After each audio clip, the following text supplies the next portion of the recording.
Yes. Oh, put him on. Hello, George. How are you? Not bad, thanks. Oh, really? When? What's his name?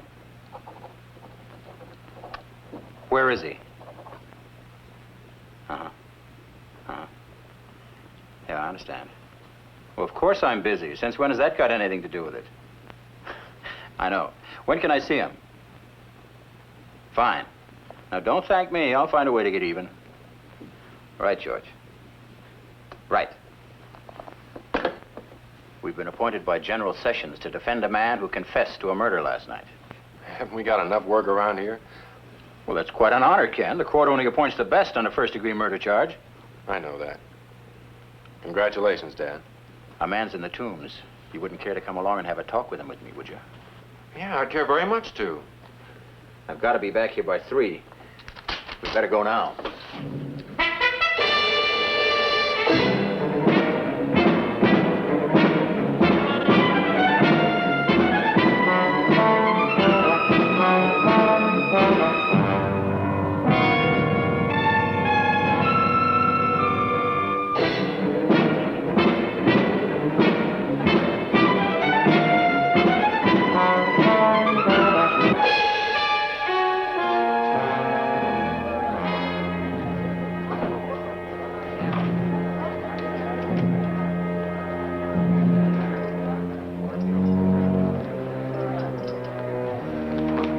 Here's your lawyer. Take all the time you like. Thank you. Mr. Clinton, I'm Lawrence Preston, and this is my associate, Kenneth Preston.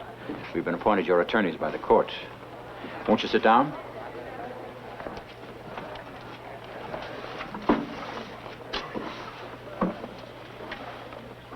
How do you feel? I don't know. You mind if I call you Tom? No, if you want to, it's all right. Well, let's see how it sounds. How old are you, Tom? 28. You married? Uh-huh. Children? Yeah, 2. 2 girls. Why, what difference does that make? None. I'd just like to know about my clients. Where do you live? I live in Brooklyn, 1621 Quinton Road. Do you work? Look, I killed him. I told everybody. I don't know how many people asked me that, but whoever did, I told, so I don't think there's any point in trying to hide anything. I killed him. I just killed him. Do you work? Where? In the plastics factory. Kensington Plastics in Brooklyn.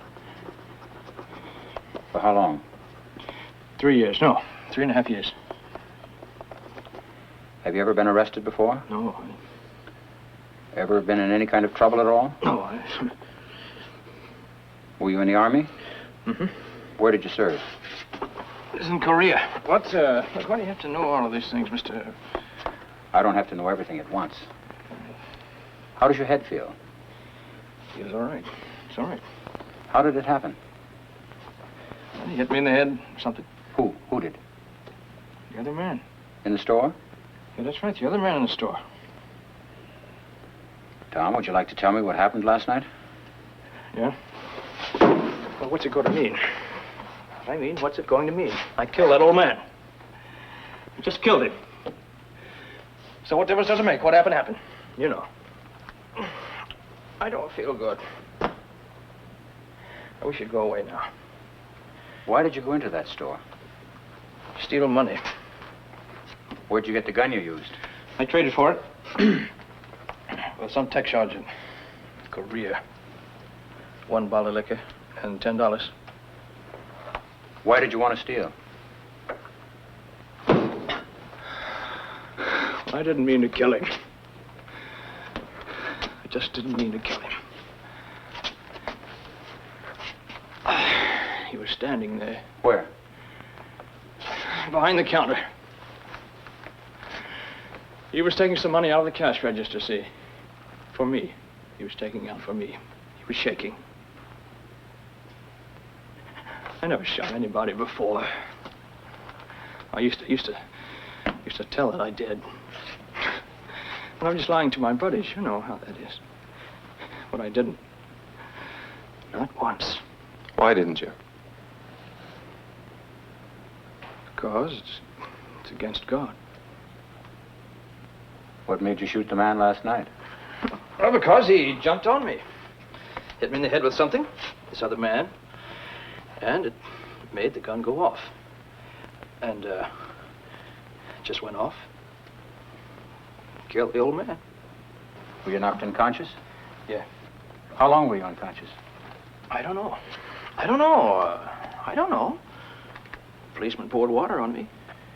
Tom, I have to tell you this. You'll be indicted for first-degree murder. Although the killing seems to have been accidental and not premeditated, it was done by you while you were committing a felony, armed robbery. That automatically makes it what we call a felony murder. Yeah. It's a first-degree murder. Yes, sir? But I didn't mean to do it. I know you didn't, Tom, but intent has nothing to do with it. Well, what will they do to me? I don't think you need to be concerned with that now. I guess they'll probably electrocute me. Well, we've a long way to go and a lot to do. I don't think there's any need to discuss that. I think a doctor ought to look at you. No, it's all right. I'm just cold in here. Is she cold? Guard! Tom, have faith. We'll do the very best we can. Yes, sir. I know that. I know it. Thank you. Please take me out of here. Wait a minute. What was his name? Ween. Adolf Ween. Adolf Ween? You know I'm sorry for what I did.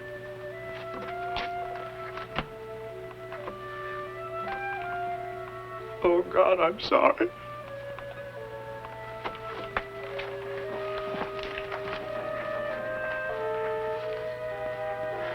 Never let it be said they'd be nice enough to present us with an easy one. As if it weren't tough enough for him, he turns out to be an addict. Oh, so that's what it was. Yes, he's been on something a long time. Morphine, maybe, I don't know. I saw it the moment he walked in. That trembling and being cold in a stuffy room. He was beginning to have cramps. Those are the first stages of withdrawal. He's going to have 3 or 4 days he'll never forget.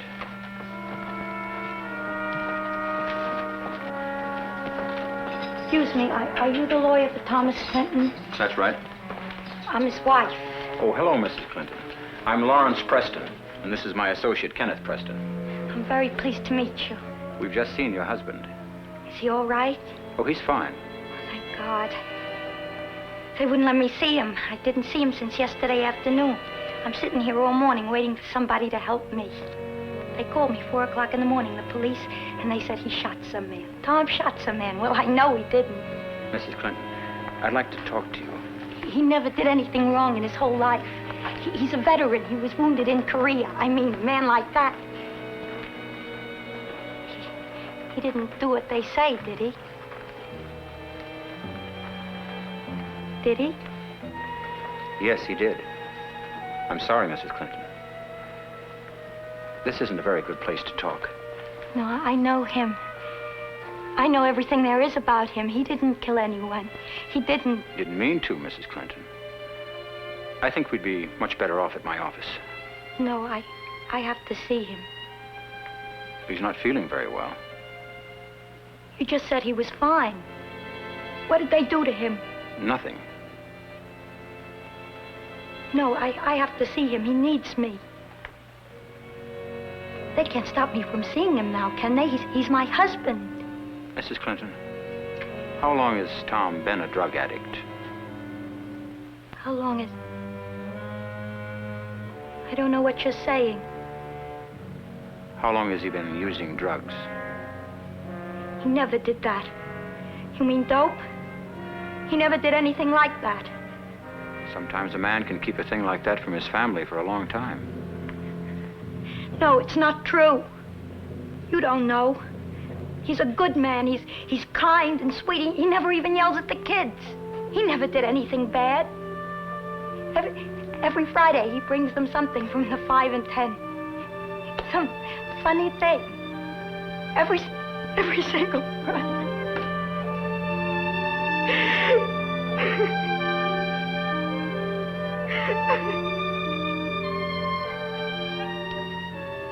Arrange to have her see him for a few minutes. And then take her home. We can talk to her tomorrow. I'll see you at the office.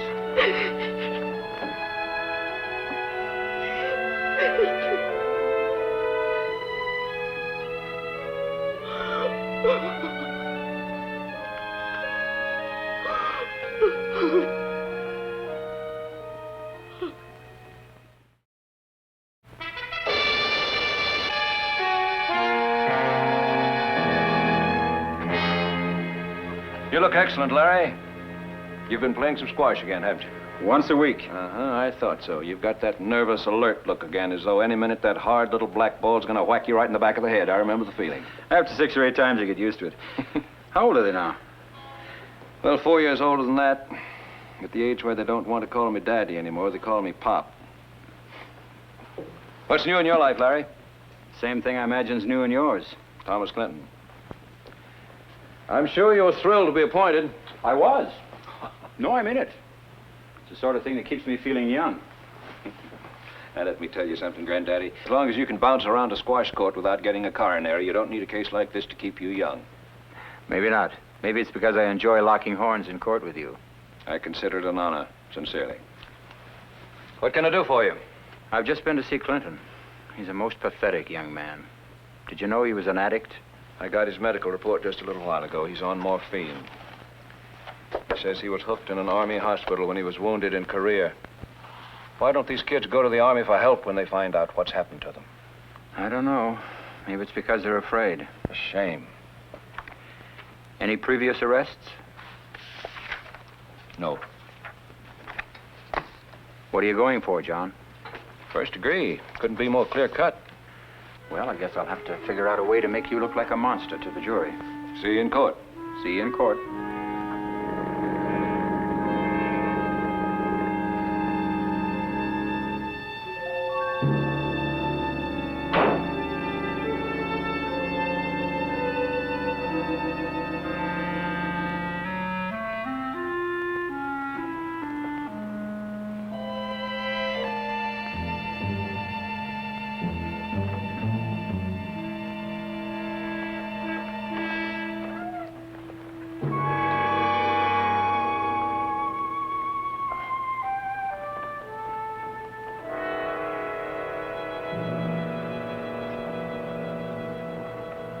Closed, mister. Yeah, I know. On account of death. Maybe you read it in the papers. Oh, it's a terrible shooting. I mean, a genuine tragedy.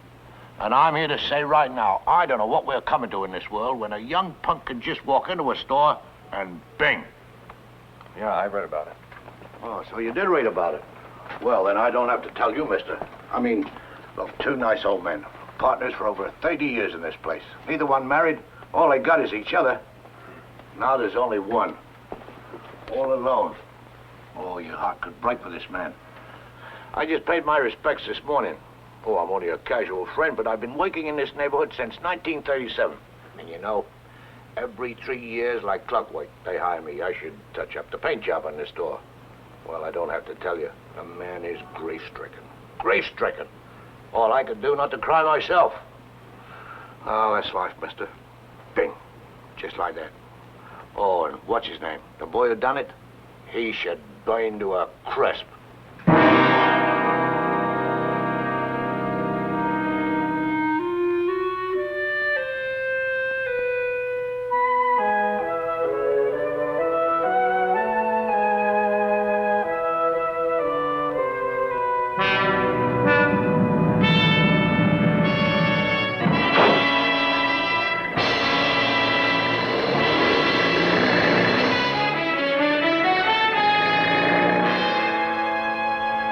Why didn't you telephone?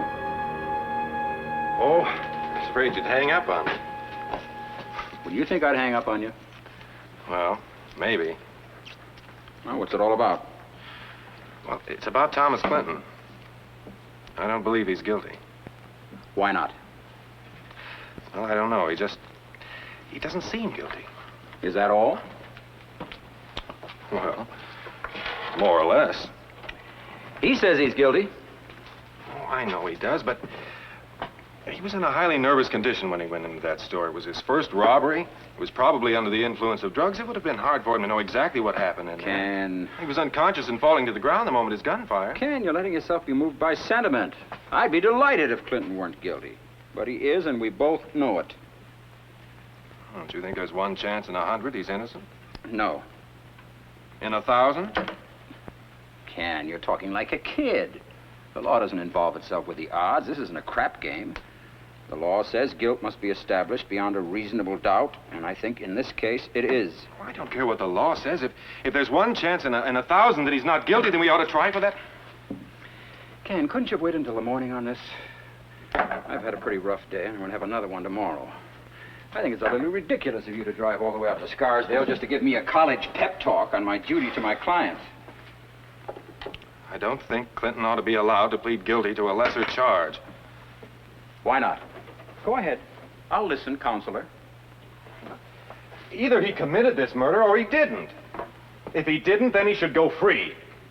If he did, then he should be punished for it as the law demands. I see. Everything is neatly black or white, isn't it? Well, maybe. It's a cheat against Clinton and a cheat against the people for you to go to the district attorney and try and make a deal. What's a deal got to do with the law? Just the words you have to use to make it happen are wrong. You give my man a break, and I'll have him plead guilty to a lesser charge, and then you can save the trouble and expense of having a trial. Well, that's dishonest. I'll ignore that. Let me ask you a question. Do you believe in capital punishment? No, I don't. If your way is the proper way, and if Clinton is guilty of murder, which he obviously is, then the state will put him to death. I want to try and save his life. That's why I want to get the charge reduced. But that's cheating the law. I don't believe in capital punishment, but at the moment that happens to be the law is all we have to live by, right or wrong. All right, Ken. You stick by your principles as you see fit, but don't ask me to. And don't ask Thomas Clinton to either. He'd rather stay alive. Trying to have that charge reduced is just the same as giving up because it's admitting that he's guilty. Ken, I'm tired. But we're talking about a man's life here, Dad. Now, just you listen to me for a minute. Don't you dare tell me what we're dealing with. I've been juggling men's lives since before you were born. I've learned how to try to save them, and I've learned what it feels like to have them slip through my fingers. I don't need any advice from you on that subject. And what's more, you're not equipped to give it. Not until you've learned how to stand up in court and keep a man alive by your wits and your experience. You don't know anything, and you've got a long way to go before you do. So you just keep your mouth shut and listen and learn. Because someday you'll be on your own, and when you are, you better know what you're doing. Now, you just hop in that little car of yours and drive on back home and think about it. Good night.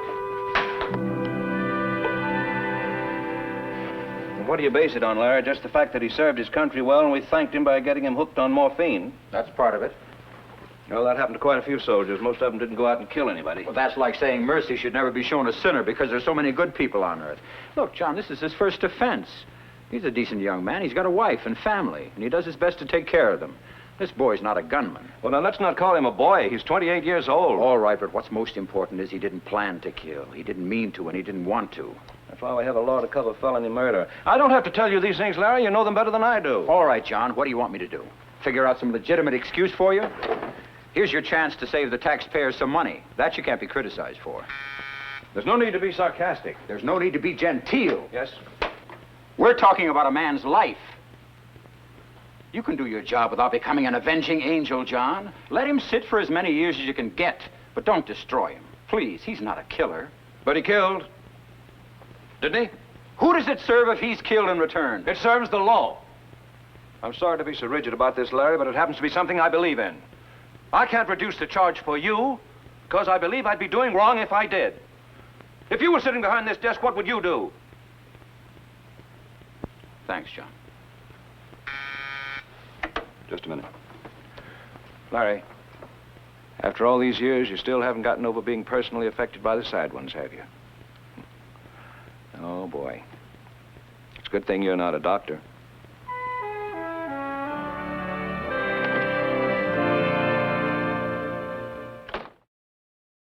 It's taken. I'm sorry, it's taken. Tom.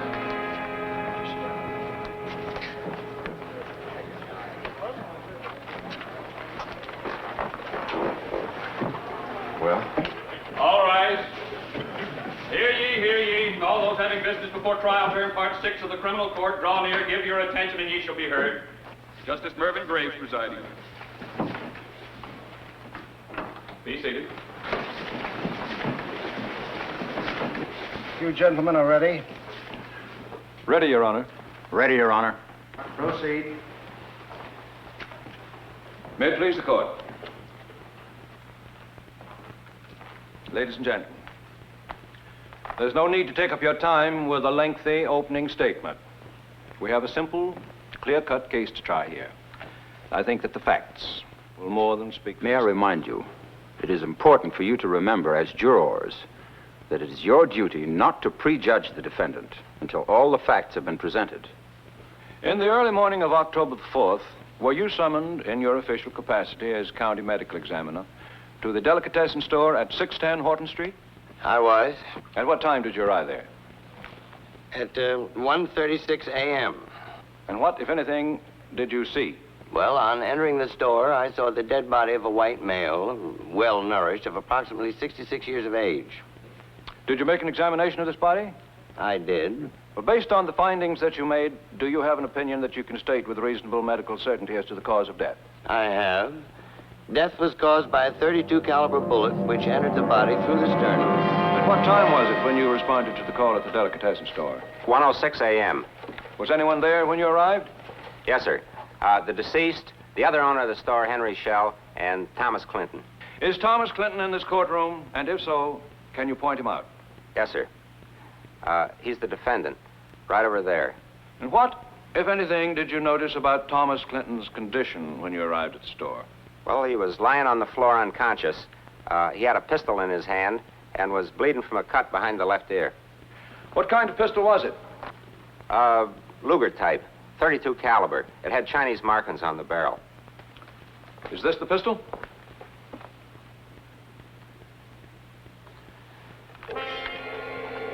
It is. By using standard ballistics procedure, I fired the pistol marked Exhibit A 12 times. Now, the bullets were retrieved and compared by photomicrograph to the bullet found in Mr. Ween's body. These photomicrographs prove conclusively that a dozen bullets fired by me and the bullet found in Mr. Ween's body all came from the same pistol. Is this the pistol? Yes, sir. Mr. Schell, how long have you known the deceased, Adolph Ween? 30 years. Maybe 32, 33. When did you and he decide to go into partnership? 1929. Summer 1929. Just before the, what do you call it? The stock market crash. What business did you decide to go into? We opened the store. The same delicatessen store that you have now? Same store. 610 Horton Street. Mr. Schell, in the evening of October the 3rd and the early morning of October the 4th, where were you? In the store with Dolph. Adolph Ween? Yes.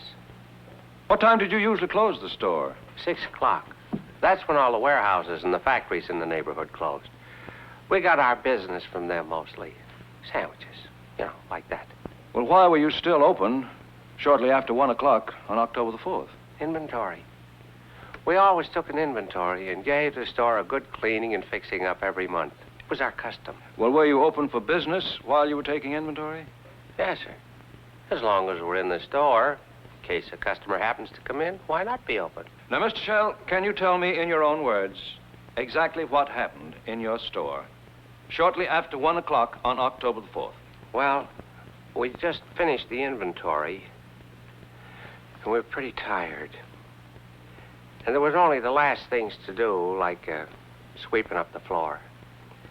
And I was out in front of the counter with a broom, and Dolph was over by the refrigerator. And so there we were, and the door opened, and this man came in. And I said, "Good evening." And Dolph, he was always joking and everything. He said, "Good morning." I laughed.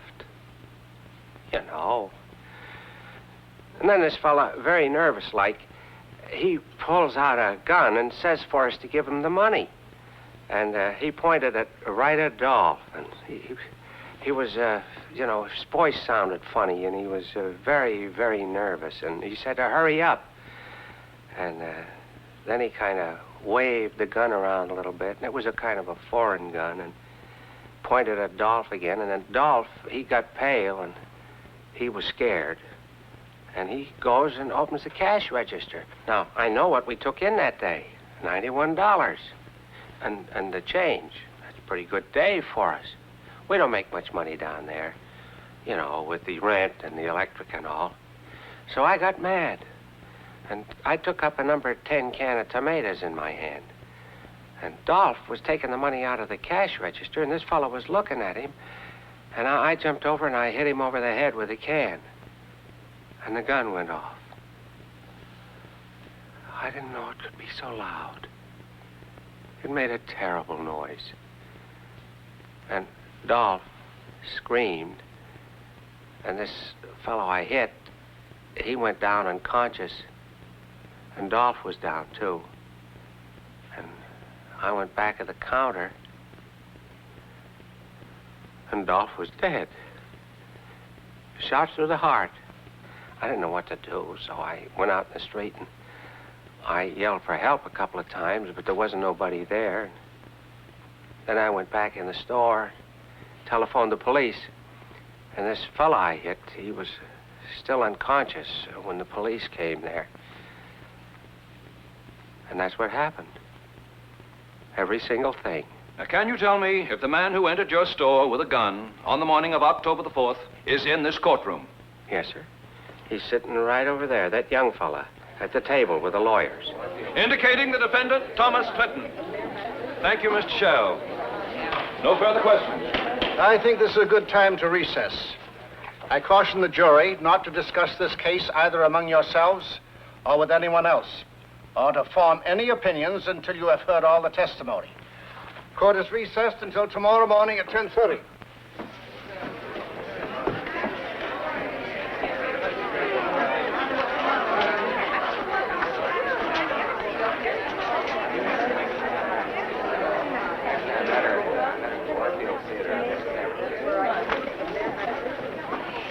Everything's going to be all right, Tommy.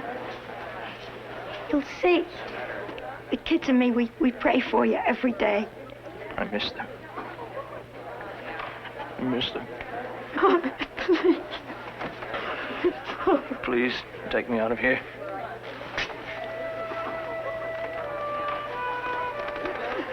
Tommy.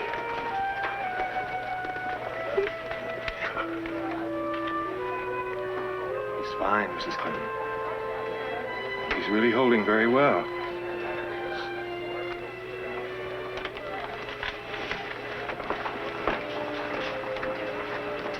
Preston, will Tom be all right? I mean, they all say the same thing, one after another. They all say he shot that man, and there's nobody saying it was an accident. We haven't had our turn yet. Be patient. Everything's going as well as we expected to. I think you ought to go home now. We'll see you here in the morning.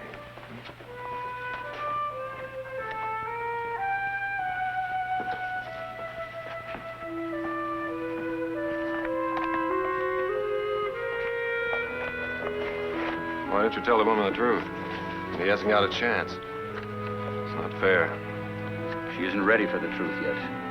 Maybe I can mislead her into getting one more night's sleep. I've got some work to do back at the office on that deportation case. I don't believe the partner's testimony. Why not? I don't know. He was too sincere. I just don't believe him, that's all. Well, I did, and so did everyone else here. Ken, I know how eager you are to help win this one, but you can't read things into honest testimony that aren't there. It serves no purpose. How do you know it's honest? I don't know anything. I assume what seems logical is the truth. What are you going to do tomorrow? Well, I'll tell you what I'm going to do. I'm going to waive cross-examination, and then I'm going to parade our character witnesses onto the stand. I'm going to fight to convince the jury to recommend mercy if the judge instructs them that they may. That's our only chance to save Clinton's life. You're not giving your client your best. If you weren't grown up, I'd crack you across the face for that. I'm giving Clinton everything that's in me, and that happens to be a lot. This may sound like colossal ego, Ken, but I pray you end up with as much.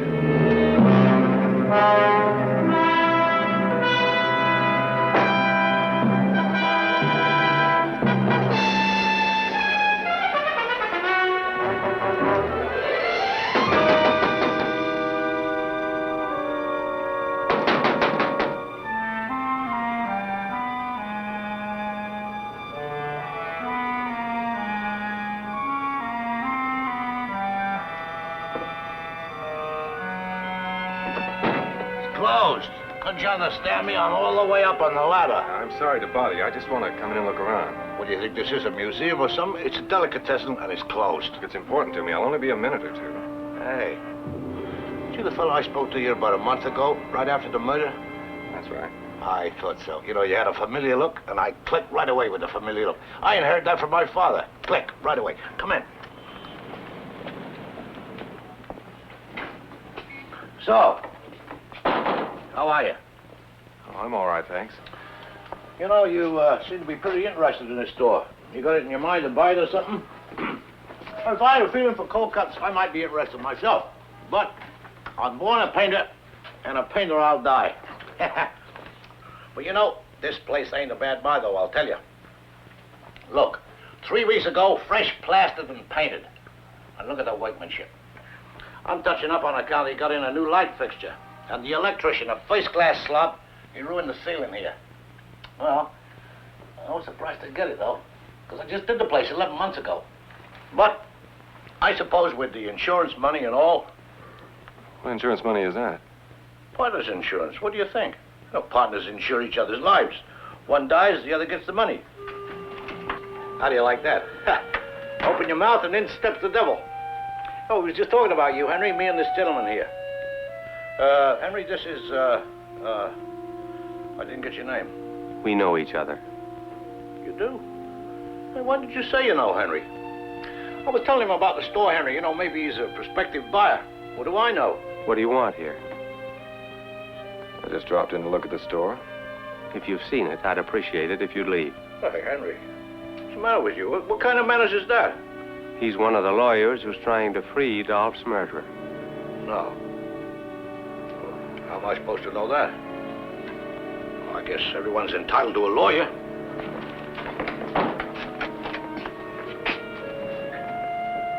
Good night, Mr. Shell.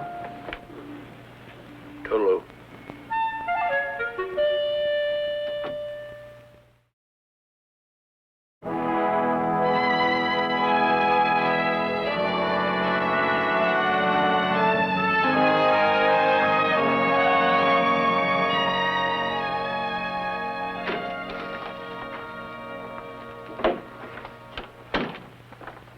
Good morning. Good morning. Called you last night. Yes, I know. I said you were asleep. You weren't, were you? No, I was awake. I thought it was important. I had some thinking to do about my relationship to my junior partner. Did you reach any conclusions? I'm not sure whether I did or not. This is a very complex arrangement for me at this stage of my life. Maybe I'm too tough on you, and maybe I'm not tough enough. I don't know. You're having it a lot easier than I did at your age, and I don't know whether or not that's good for your character. Could we discuss my character when this trial is over? Even though you're my son, sometimes you're nothing more than a fresh kid. It's 10:20. All right. What did you call me about? I walked over to the delicatessen store last night. There was a man painting there, and just by chance, Henry Shell walked in. My being there upset him very much. Go on. I found out two things about Mr. Henry Shell last night. First, he had an insurance policy on his partner's life. I checked the amount this morning. He received $10,000 1 week after the murder. Yes, I know about the insurance. What else? Second, he had the store painted and plastered as soon as he got the money. It had just been done 11 months before, and they usually waited 3 years. And what does all this mean to you? Insurance money means that Shell could have had a motive for killing his partner. Oh, that's a pretty far-fetched idea, Ken. They were lifelong friends. He still could have had a motive. And what has painting the store got to do with this? Well, I don't know, but why should he have had it done so quickly? I wouldn't know. Yes, well, I'd like to find out. There could be all kinds of reasons.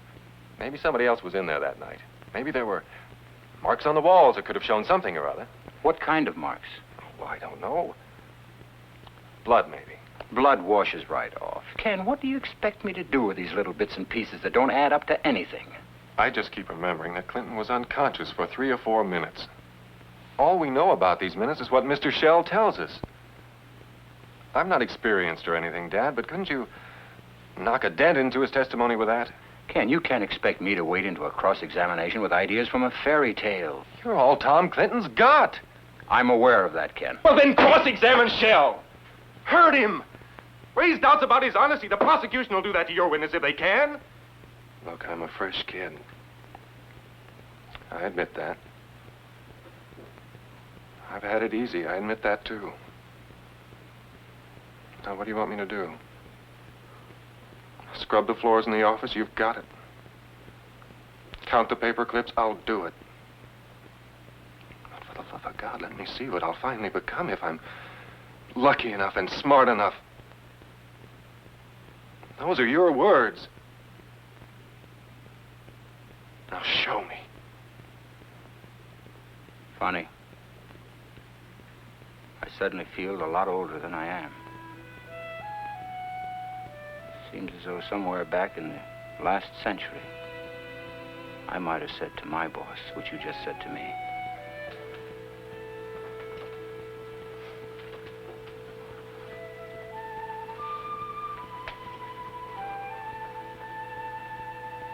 I could be so wrong. Maybe I am. Somehow, I just don't believe he's guilty, Father. Father? You haven't called me that in 15 years. That's right, I haven't. I hope it hasn't appeared to you as though the old guard is desperately trying to hold off the advancement of its ultimate successor. It hasn't. It may be that a man loses passion as he gains experience. I've learned over and over again that instinct is no substitute for logic. But maybe, just maybe, once in a while it is. I haven't been on a crusade in a long time. Let's go into court, Kenny. You haven't called me that in 15 years. No, I haven't, have I?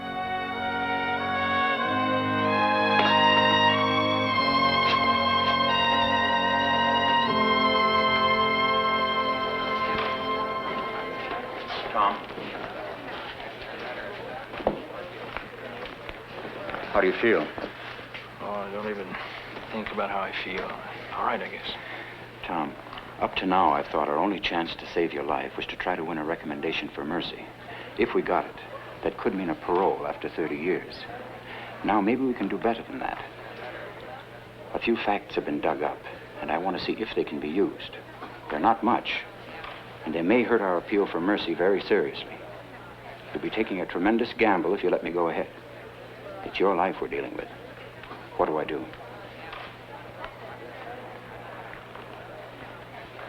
What have I got to lose?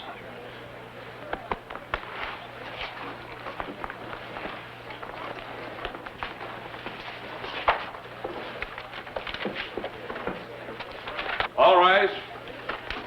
Hear ye, all those having business before trial, turn part 6 of the criminal court, draw near, give your attention, ye shall be heard. Justice Mervyn Graves presiding. Be seated. Henry Shell. Still under oath. Your Honor? Proceed. Mr. Shell, you stated that prompted by anger at the threatened loss of your day's receipts, you seized a number 10 can of tomatoes and hit Thomas Clinton over the head with it, knocking him unconscious. Yes. That was a courageous thing to do. How far away from him were you standing when you started towards him? Oh, I don't know. Maybe 7 or 8 feet? And as you started towards him, did he turn to you? No, sir. Hearing you coming towards him, he still kept the pistol pointed at Mr. Ween? He didn't have time to turn. You must have moved very quickly, Mr. Shell. Yes, sir. I can move very quickly when I want to. And very quietly. Yes, sir. You stated that Mr. Clinton seemed very nervous when he entered your store. Terrible. He was twitching and everything. And yet, nervous as he was, he didn't respond at all to your movement? Think now. That's right. He didn't even begin to turn? Objection. Sustained. The witness has already answered that question.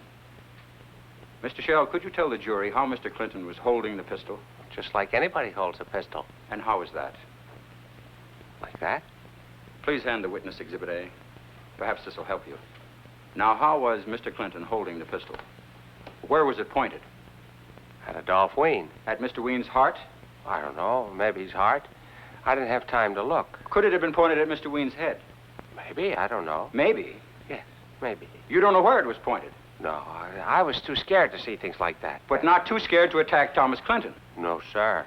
Now, could you tell the jury the exact moment at which Mr. Clinton's pistol went off? When I hit him. Exactly at the moment you hit him? Well, maybe not exactly, but right around the time I hit him. Right around the time. And did he fall to the floor instantly? He fell right down like an ox. Instantly? Yes, sir. Had he started to fall when the pistol went off? I don't know. Could the pistol have gone off as he was falling? Oh, I don't know. I was too excited. Mr. Shell, is it possible that the bullet fired by Thomas Clinton as you knocked him unconscious missed Adolph Ween entirely? Your Honor, what's he getting at here? The question is entirely proper. The objection is overruled. Mr. Shell, is it possible that the bullet fired by Thomas Clinton as you knocked him unconscious missed Adolph Ween entirely? No, it's not possible.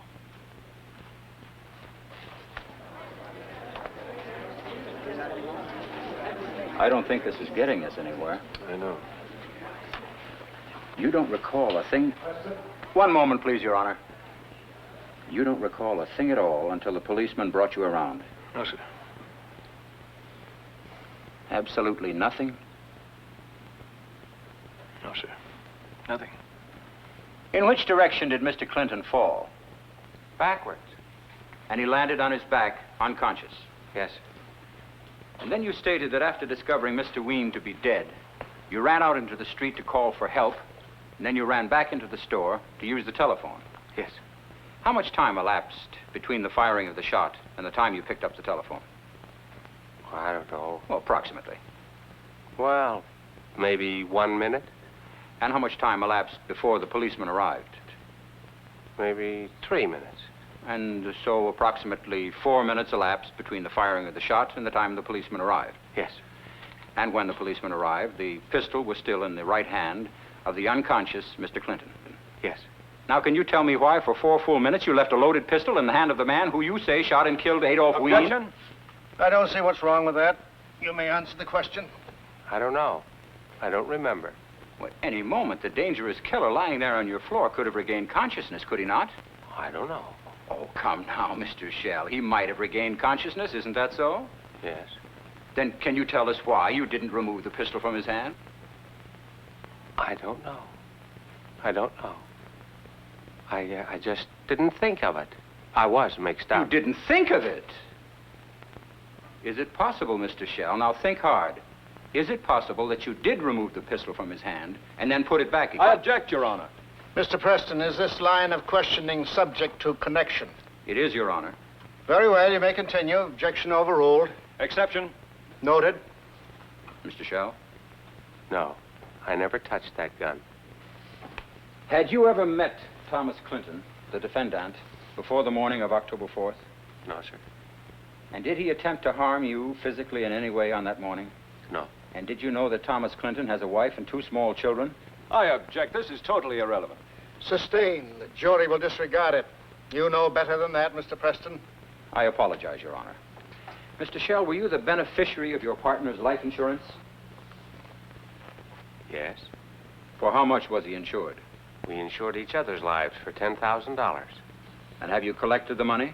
Yes. And did you have your store painted and plastered immediately thereafter? Yes. How often did you usually have this done? Every 3 years? And yet it had been done only 11 months before, isn't that so? Yes. Tell the court why you had your store painted and plastered after only 11 months. It was dirty and I had the money. Is that all? Yes. Were there holes in the plaster? Oh, yes. It was an old building. There's always holes in the plaster. Was there one hole in particular that disturbed you? No, they all bothered me. This hole would have been in the ceiling near the area of the cash register. Did that hole bother you more than the others? No. Then there was a hole in the ceiling over the cash register. Well, I guess so. There were a lot of holes. I'm asking you about a particular hole. Well, I told you, I don't know. The ceiling was full of cracks and holes. That building is over 50 years old. And when you went out into the street, how many times did you call for help? Oh, I don't know. 5 or 10? As loud as you could? Oh, yes. Very loud. And no one answered? Well, no, how could they? Nobody lives there. Did anyone hear the shots? No. Nobody heard either shot. No. How could they hear them? I told you, nobody lives there. I had to telephone the police. Then there were 2 shots. Am I correct, Mr. Shell? I am correct, am I not, Mr. Shell? Witness is directed to answer the question. That's all right, Your Honor. Mr. Shell, was there one particular hole in the ceiling that bothered you more than the others? Yes. And was it a hole made by a bullet? Yes. And was the hole made by the bullet fired from Thomas Clinton's pistol that missed Adolph Ween completely? There was a second shot, Mr. Shell, am I right? And was it fired by you? I don't know why I did it. I don't know why. Dolph was my dear, dear friend. 30 years. For a few dollars. For just a few dollars. Oh, my God.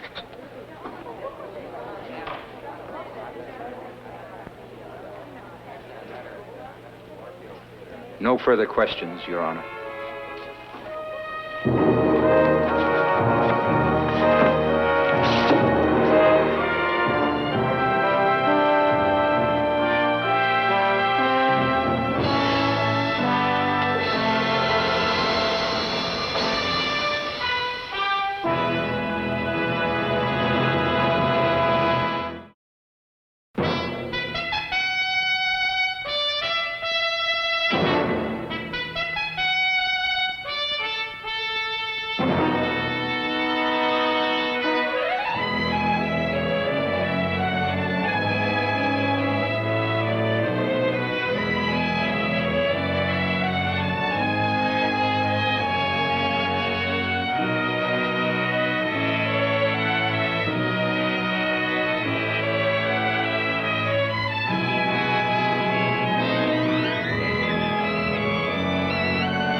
I got it, Dad.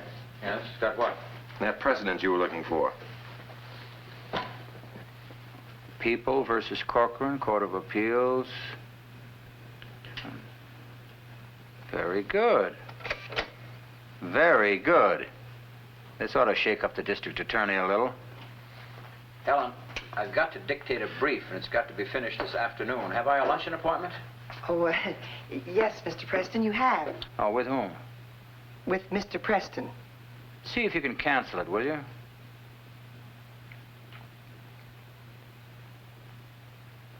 What's the joke? It's okay. I'll give you rain check, Dad. Rain check? What are you...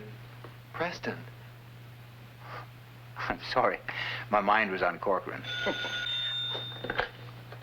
Mr. Preston's office. Who? Well, just a moment. It's a Warden Kelly from the Stony Point prison. He says it's terribly urgent. Warden Kelly? I don't think I know him. Yes? Mr. Preston, I haven't got time to explain this, but can you get up to Stony Point right away? What for? It's urgent. You get up here as quickly as you can. What is this all about? There's been a riot here, and we think you can help. Me? You don't mind if I ask you a few questions?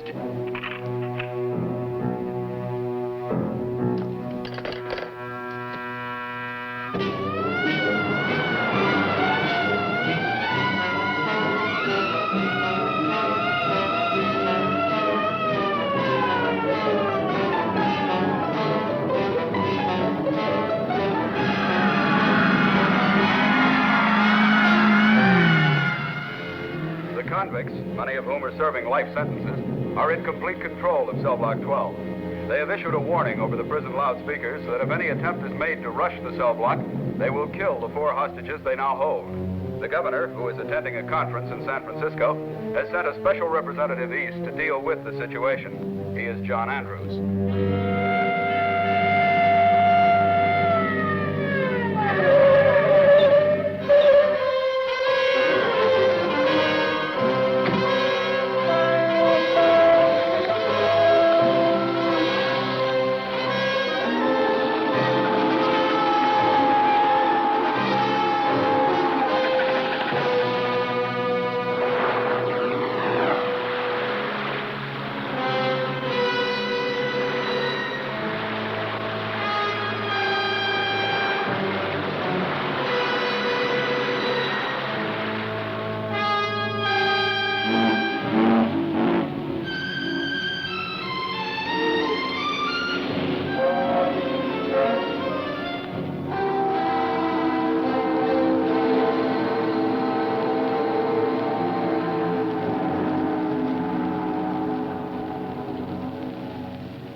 Where's Joe?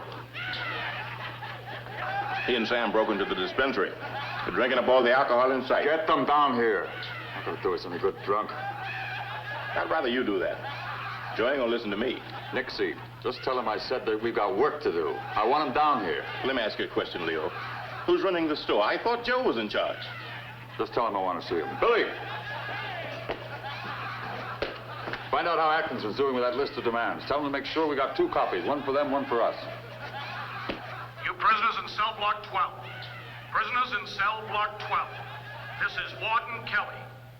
I'm asking you again to listen to reason. You can't win. If we have to, we'll wait you out until the 4th of July. Now, as I say, I'll meet you halfway. I'll listen to any reasonable demands you may want to present. But only on one condition. That you return peaceably to your cells.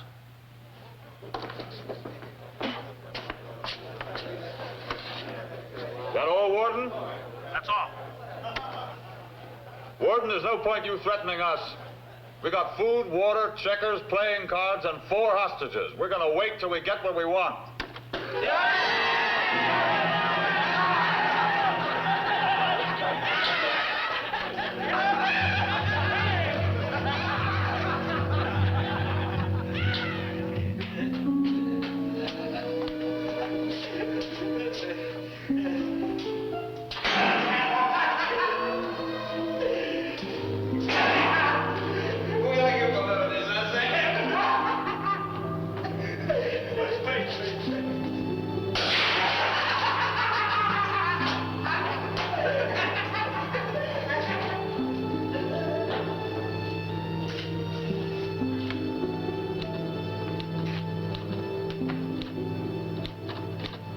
Where is it, son? Leo wants those demands. Well, I'll have them ready in a minute.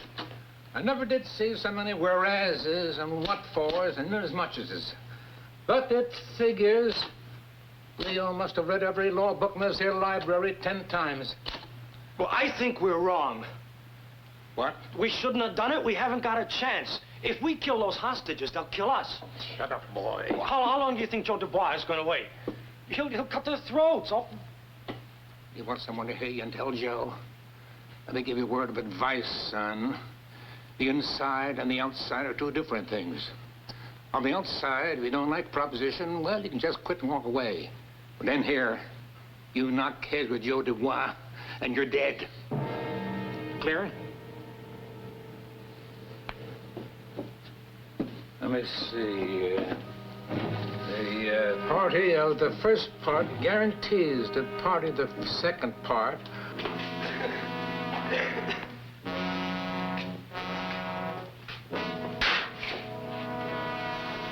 Open it up.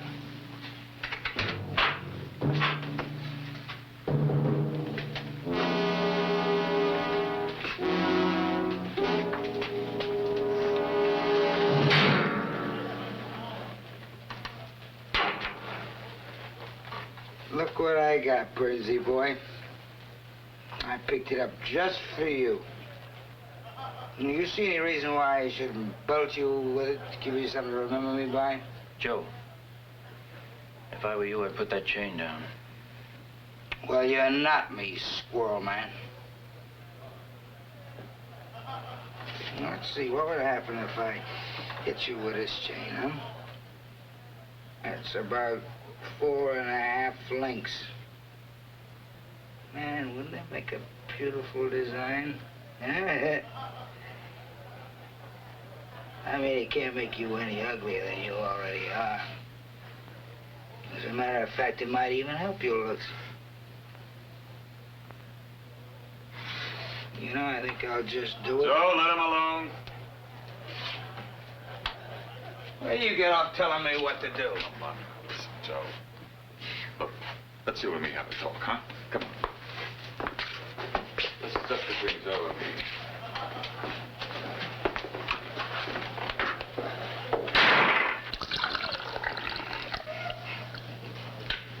I told you I was calling the shots.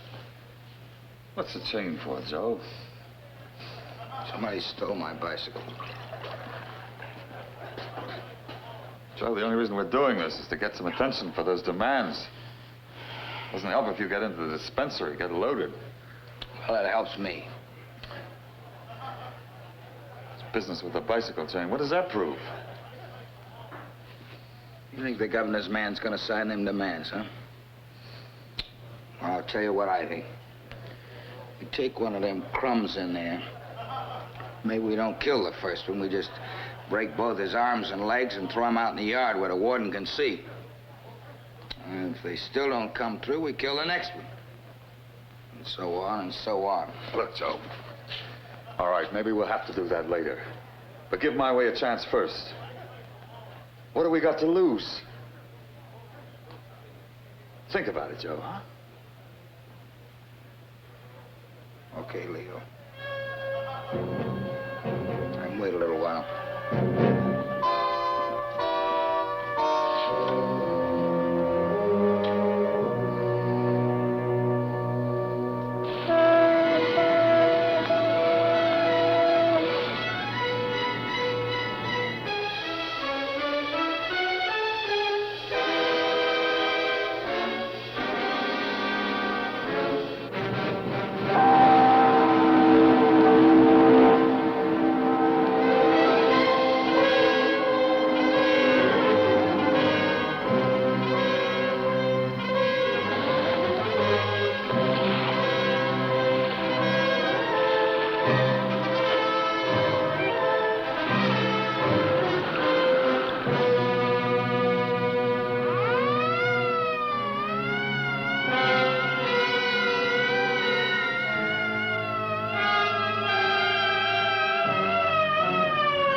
That's the situation, Mr. Preston.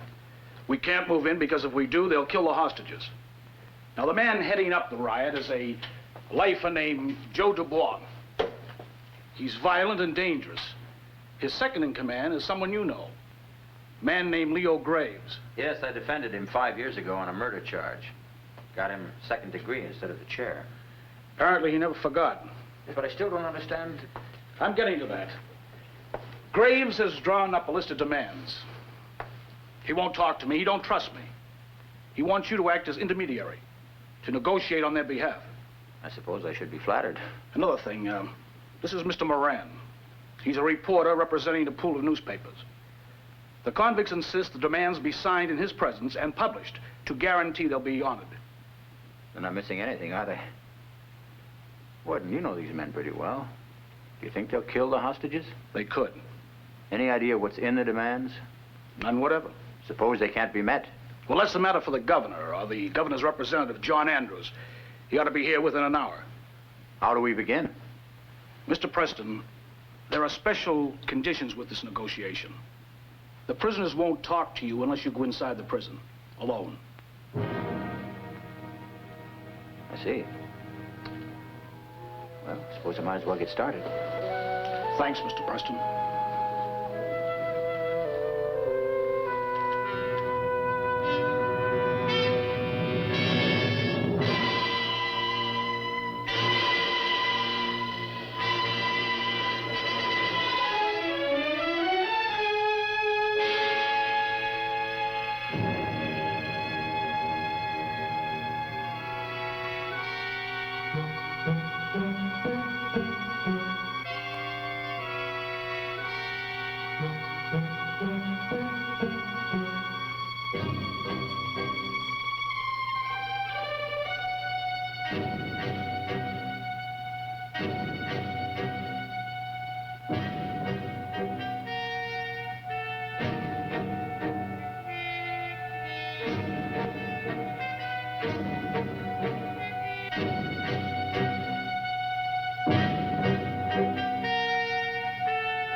Morning, Counselor.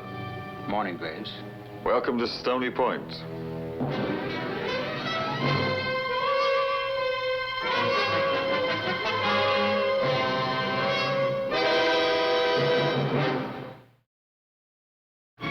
Glad you could make it, Counselor. Appreciate your interest in our case. I appreciate your interest in me. Well, you're too modest, Counselor. I have great respect for your talent. Only a magician could have changed that first degree right from mine to a second.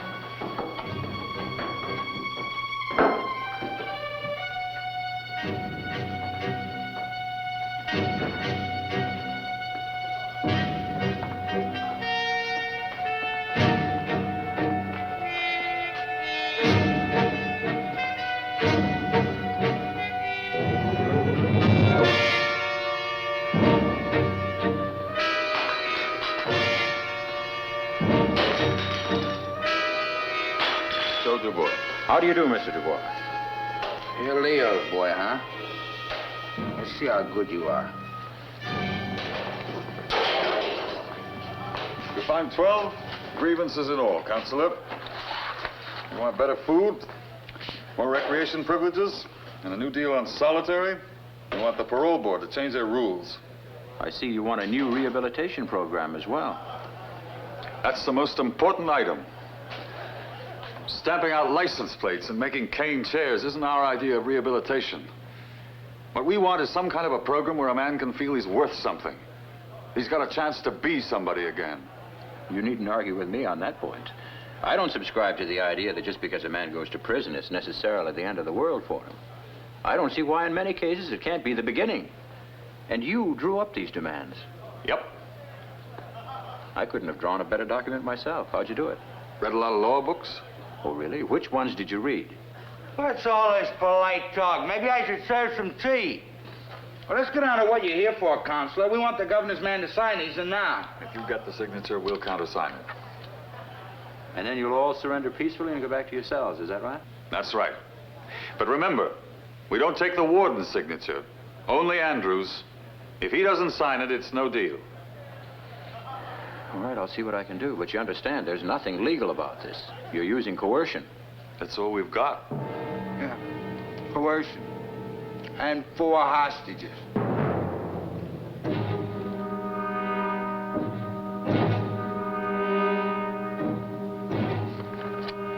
I'm sorry, gentlemen. I can't sign this. Not in the name of the governor, anyway.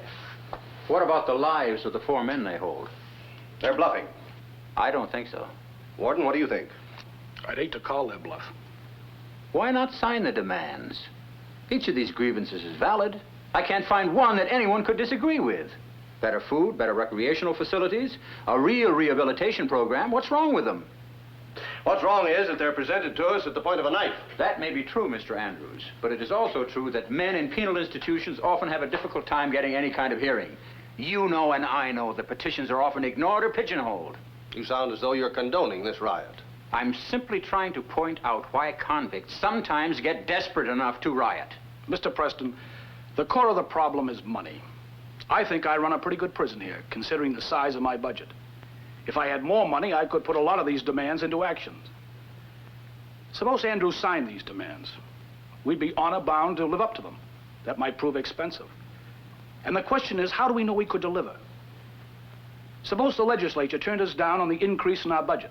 Warden, while we quibble over budgets, the lives of 4 men are in danger. I can't let a bunch of rioting convicts intimidate the state of New York. Well, gentlemen, shall I ask the question right out loud? Where do we go from here?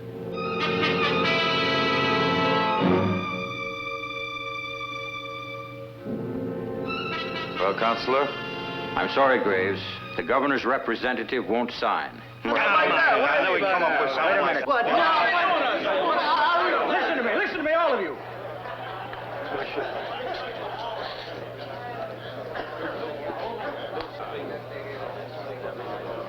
He has made a counter-offer.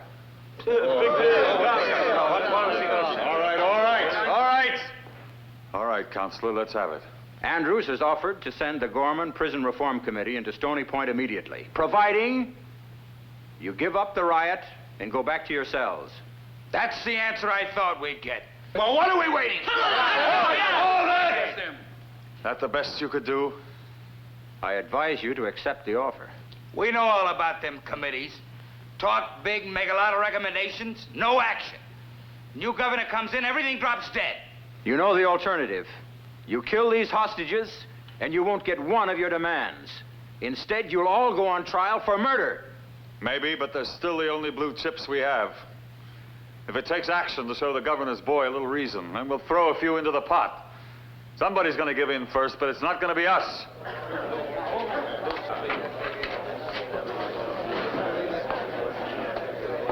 Hey. Get out! Get out! Hey! What's the matter, Sam? Oh, I caught him trying to let the hostages out. Hold it! Let him alone. Will you let him give him a chance to talk? Talk about what? This is what I'm gonna give him. Why are you always ready to kill somebody? What's the matter with you? Let's find out what happened first. Why'd you do it? Oh, you wouldn't listen even if I told you. We'll listen. Go ahead. Well, I did it because we were wrong. You can't just take 4 men and kill them. It's 5 now, and we're gonna start with you, little Billy. Get out of my way, Leo. Who made you the law in here? You're not in a courtroom now, Counselor. Prison law is older than both of us. A man double-crosses another in here, he dies. Isn't he entitled to defend himself? Look, Counselor, don't get mixed up in this for your own sake. Now, wait a minute. You know, I might just call you one. Yeah, a kangaroo, huh? Kangaroo! We haven't had a kangaroo in a long time. Yeah, the hostages will keep till we're ready to carve them up. Okay, let's try it, huh? Where's Pop? Here we are, Pop. Pop, You're the judge. And Leo, since you're the brains in here, you're the DA. Look, we got more important things to do. They'll keep. Let the warden sweat a little. It's good for his blood pressure. The consular here wants a trial, and we're going to give him one. Ain't that right, consular? And you know what? You're going to defend little Billy. Now, how does that hit you? You don't mean that. Who says I know? You and I know what a kangaroo court is. He's guilty before I open my mouth. Well, we'll give you a jury, everything you need. Take your pick. I'm not asking you, I'm telling you. Take your pick. I want them all. You got it. A majority vote decides. Whatever you say, we aim to please. What else you need? A Bible. Oh, that's gonna be a big help. Anything else? A clerk and a bailiff. Oh, man, this is gonna be real fancy. Okay, Nixie, you're the clerk and the bailiff. Anything else? I want a chance to look at the prison records. Be our guest. Only, don't use any long words, Counselor, because we won't understand what you're talking about.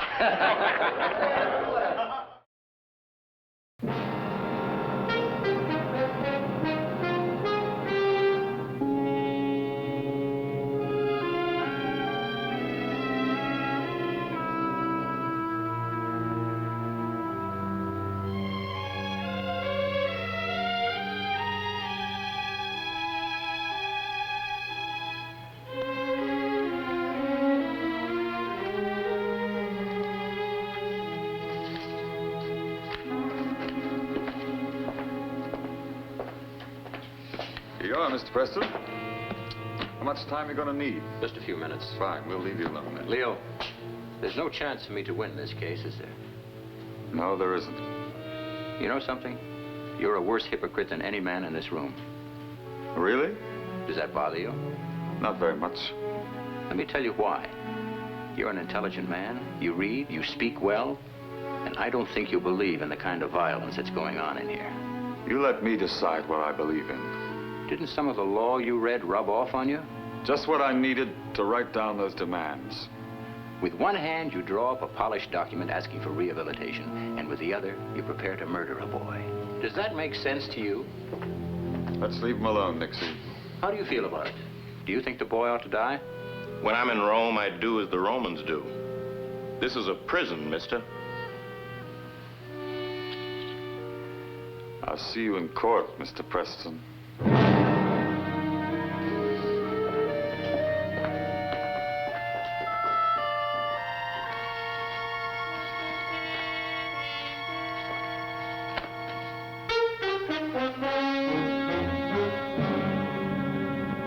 Now, Pete, you were assigned to guard the hostages, is that right? Yeah. I was on guard detail at the Just store. answer yes or no. Yeah. Who gave you the order? Joe Dubois. And what were your instructions? To keep the storeroom door locked and to keep my eye on the meatballs. Hey, Pete, what kind of meatballs? Rare or well done? Order in the court. Young man, you're in contempt. Okay, Judge. Send me up for 60 days. Why don't you? All right, bailiff, do your duty. Go ahead, I dare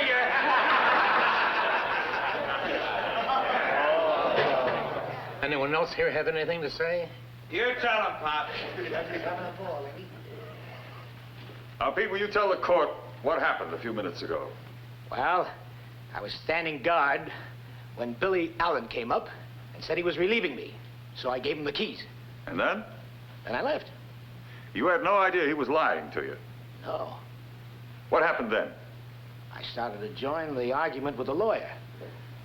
When I heard Sam yelling, and I ran back to the storeroom. And what'd you see there? Billy had just unbolted the door, and he started unlocking the hostages' handcuffs. And Sam made a grab for him. In other words, Billy was attempting to help the hostages escape. Is that it? Well, he wasn't helping them to the powder room, that's for sure. Your witness. No questions. That's all, Pete.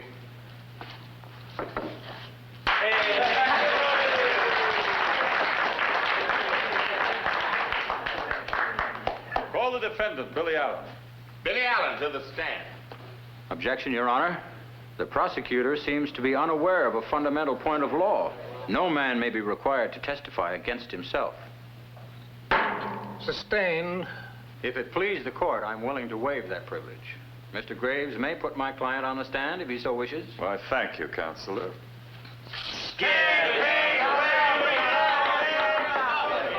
You swear to tell the truth, the whole truth, and nothing but the truth, so help you God? I do. Take the stand.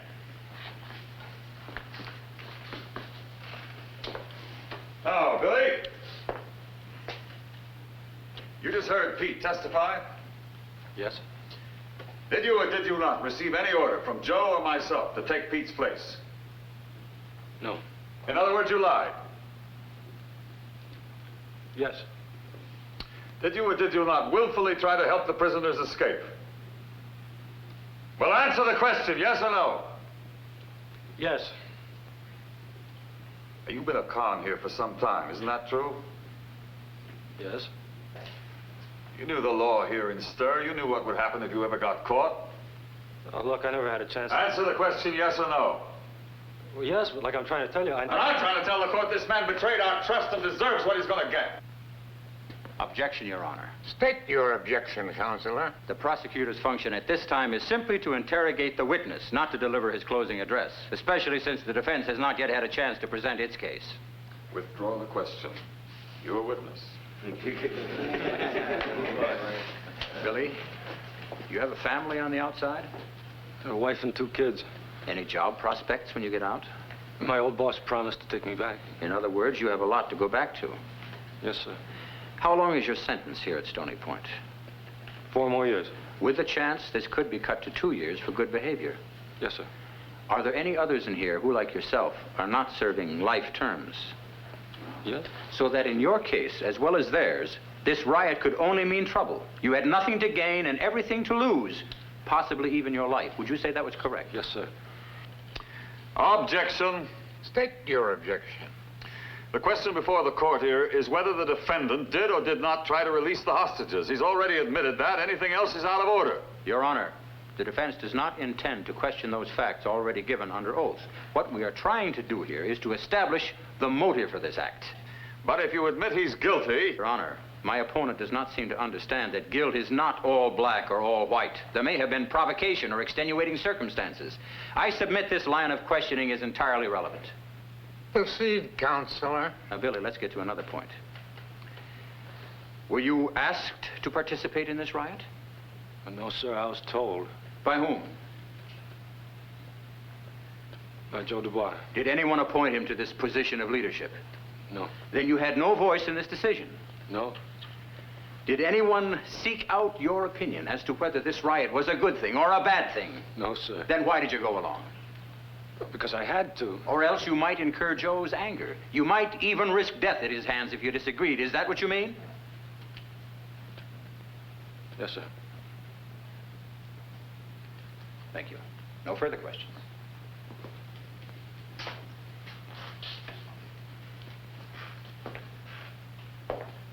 Billy, have you ever been an informer? No. Never heard anything on the grapevine and passed it along to the warden? Never informed on a friend? Well, have you? Answer the question. No. Never put a man in solitary by tipping off a guard for better privileges? Never tried to build up a parole by stabbing a man in the back? No. Are you sure of that? I told you, What do you think of informers? Well, what does anybody I want to know what you think. I hate them. Because they betray their friends, is that right? Yeah. Exactly the same way you did. No further questions. The prosecution rests.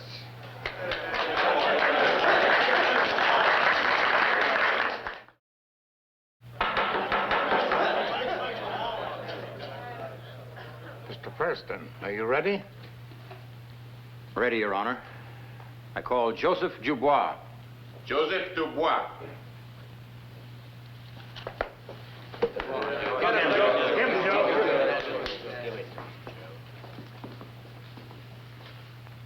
You solemnly swear to tell the truth, the whole truth, and nothing but the truth, so help you God?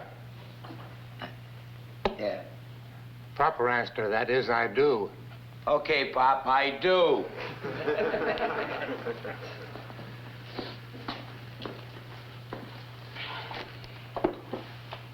Your name is Joseph Dubois.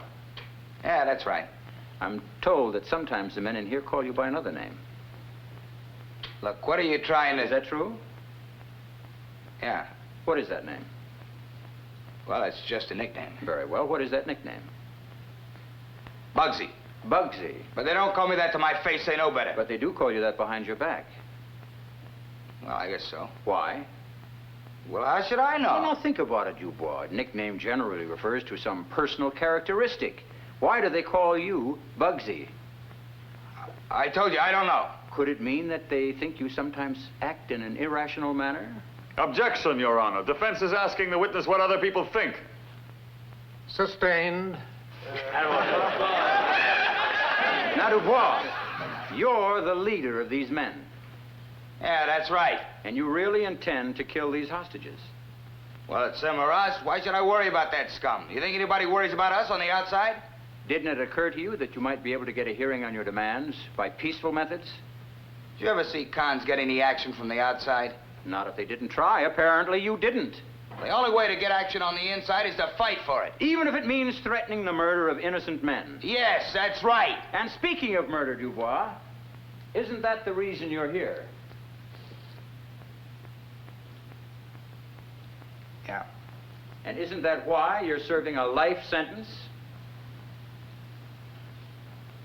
If you say so. I don't say so. Your record says so. Now, Mr. Dubois, do you mind telling the court the exact nature of your crime? Objection, Your Honor. The man on trial here is Billy Allen, not Joe Dubois. Your Honor, I hope to show in a very few minutes why this line of questioning is pertinent, and I beg permission to proceed. All right, Counselor, go ahead. Now, on the night of the 6th of October, 4 years ago, you broke into a small grocery store and held up the proprietor, a man named Arthur Heinsohn. Then you shot him down in cold blood. Is that correct? He tried to jump me. Is that correct? Yeah. Then a few moments later, his wife came out from the living quarters behind the store. You then killed her. Is that correct? Yeah. Why? I didn't want no witnesses. Who else did you shoot and kill? Answer the question. Look, what are you trying to do to me? Answer the question. Very well, if you won't, the record will. According to this, you then went back into the house and you found Heinsohn's 14-year-old boy in bed. You killed him. Why? I told you I didn't want no witnesses. How could he be a witness? He was back in the house. Isn't it true you killed him for the sheer love of killing? No. Does murder do something for you, Dubois? Do you enjoy it? No. Isn't it true that your defense was based upon a plea of insanity? All right. Isn't it a fact that you spent 2 years in a state hospital for the criminally insane during the course of your imprisonment? Look, if you're trying to prove Did you spend 2 years in a state hospital for the criminally insane? Yes, I did, but... Very well, that's all. No further questions. Your witness.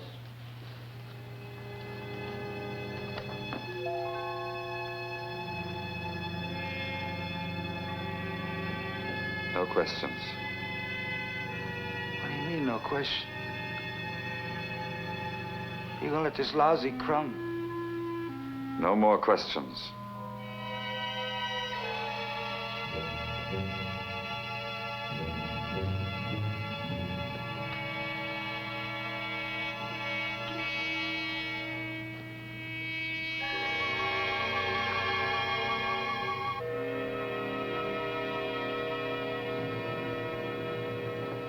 Dr. Fowler, you're the prison psychologist here. I am. How long have you been in this field?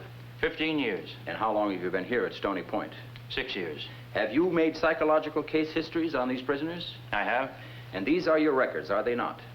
That's correct. All complete and fully documented in case we need refer them to the court. Right. Have you made any psychological conclusions on Joseph Dubois here? Yes. Do you remember them offhand? I remember them particularly well. Will you state them, please? Well, first of all, Dubois has an intelligence quotient of 80. Does that mean he is of high intelligence? No, low intelligence. The average prisoner IQ is 90. In other words, most of the prisoners here are more intelligent than he is. That's correct. Go on. Suppose you tell us a little about his history. Well, Dubois was released from the hospital and transferred back here to Stony Point. The hospital was crowded, and the authorities there believed that He was cured sufficiently to mix with a more normal man. And you found this was not the case? We found the cure was optimistic and merely temporary. He showed signs of rapid retrogression here at Stony Point. In fact, we were just about to take action when the riot broke. What kind of action? He was to be sent back to the mental institution. Did Dubois know about this? He might have, through the prison grapevine. Then it is possible the real reason he started this riot was to avoid that possibility. Objection, Your Honor. Defense is leading the witness. Sustained. In your case history of Dubois, you refer to him as paranoiac. That's correct. Would you define this in terms the layman can understand, Dr. Fowler? The pathology of this particular subject shows an extremely disturbed personality. He has a sadistic compulsion to destroy, expressed in terms of murder. In short, he's a psychopathic killer. And it's only in this way is he able to relieve his inner tensions. Go on. Well, actually, this aggressive drive toward total destruction includes himself as well as others. If you'll check the report, you'll see that he's twice tried to commit suicide. In your opinion, is conceiving and leading this riot part of his sickness? Very definitely. In what way? Well, if you fellows were to follow his emotional pattern, you'd see that the idea of presenting these demands was just an excuse. What actually was pushing him was a fantasy of destruction, of death, blood, murder. First, there'd be the murder of the hostages. And then the battle with the authorities, in which many of you fellows would be killed. And finally, his own death.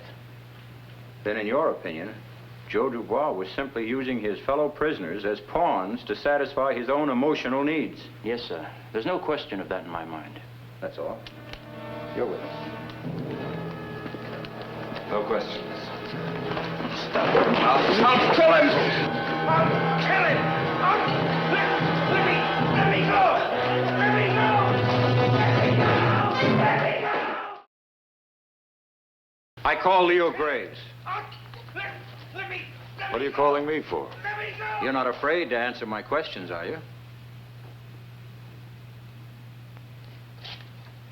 All right, Counselor. Go ahead. Thank you. Why do you think Billy Allen attempted to release the hostages? Why don't you ask him? I'm asking you.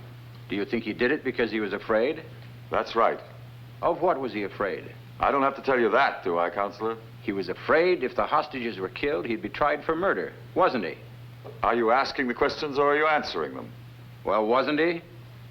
All right, I guess he was. And isn't it a fact that if the hostages are killed, all of you will be put on trial for murder?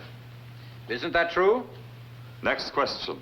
Do you want to die, Mr. Graves? Not just yet, no. You think perhaps you have a few good years ahead of you? I don't know. Perhaps? What does that mean, good years? You tell me. Why did you start this riot? Did you ever do time? What do you know about it? We want to be treated like people instead of scum, that's all. We're people, and we want them to admit it. That's not so much to ask, is it? No, it is not. So you do think there may be a few good years ahead of you? Yes. And wasn't Billy Allen really trying to help you? Do you think killing him will serve your best interests? Does that kind of prison law really mean anything? Does that really help you? What do you want from me? Nothing. I came up here because you asked me to help you. I believe in what you want, but you're defeating your own purpose. How can you expect society to treat you as responsible men when you commit an irresponsible act? All right, that's enough. I don't want to hear any more. Leo, are you prepared to kill your hostages? You're the leader now. I think the men will follow you. Where they're led is your responsibility. I've told you I thought this was a well-drawn document. Perhaps you could present the demands to the Prison Reform Committee on behalf of the men. You may not win every point, but it'll be a start. It's either that or kill your first hostage.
It's dead.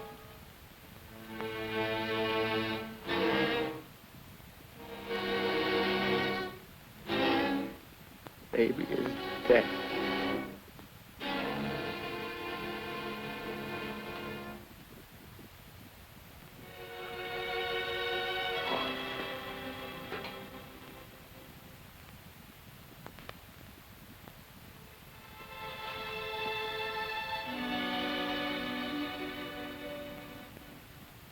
So little. Can't leave him here. I've got to take him somewhere. Shouldn't we do something? Or say something first? The only thing that I remember anybody saying was, the Lord giveth and the Lord taketh away. Blessed be the true judge. Blessed be the true judge. I wish I could die now, too. Oh, no. No, don't say that, please. I've got to go. I'll be all right.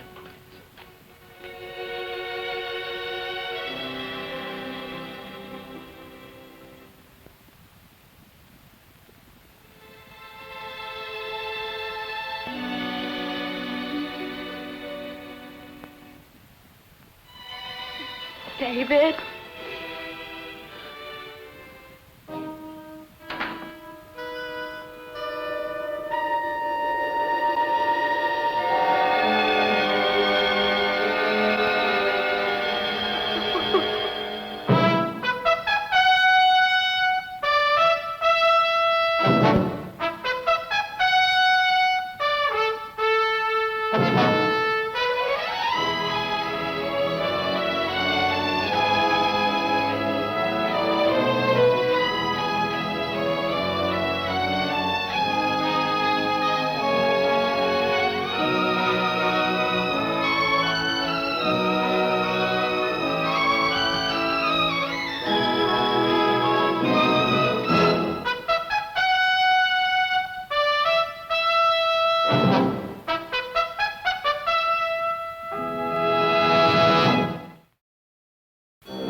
Hello, Ben. Good morning. Who's this, your new law clerk?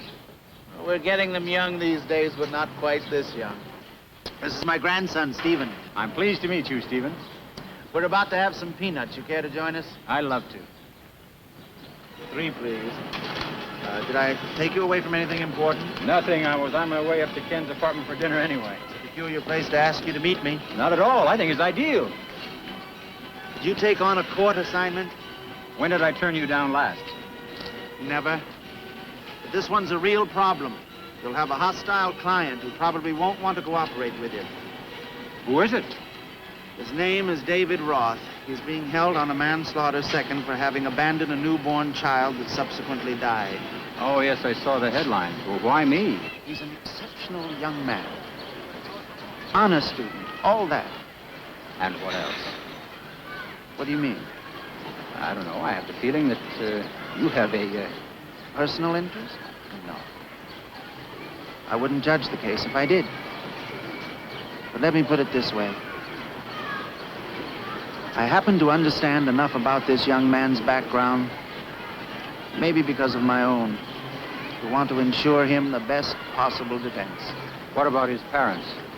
Apparently, they won't help him. They haven't even been to see him. Will you consider it? I don't have to. I've already accepted. Thanks, Lawrence.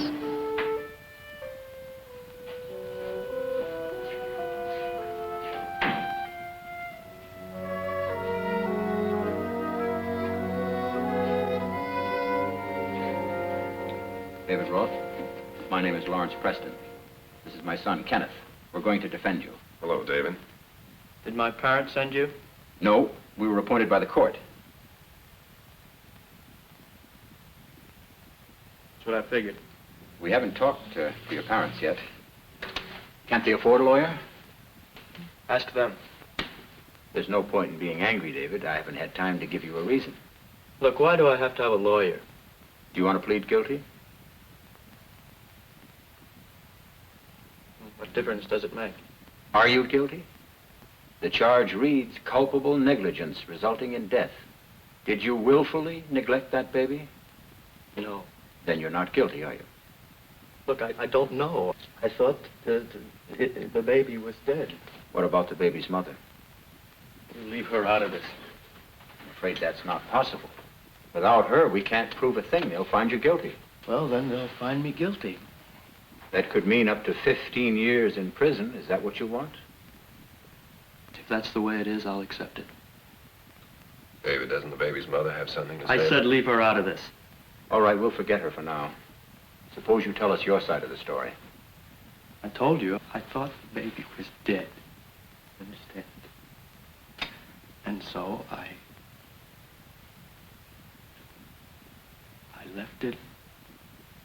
left it outside a doctor's office. What made you decide on a doctor's office? I don't know. I don't know. It was an unfortunate choice. It makes it look as though you knew the baby was still alive. I didn't know. David, were you the child's father? What difference does that make? It's just that we'd like to know. Were you? Yes. Does that make you happy? No. Look, are you through with me now, please? David, we're trying to help you. Nobody can help me. Have you ever held a newborn baby in your arms? Once. Look, I just don't care anymore. Nothing's gonna help me, nothing's gonna hurt me. You just don't want anything to hurt the baby's mother. That's right. Well, she's the only one that can save you now, David. You have a future. No, I haven't. Why do you say that, David? Because you just told me that nothing can save me unless I tell you who the baby's mother was. And there's nothing on earth that's gonna make me tell you that. Have you spoken with your parents? My parents.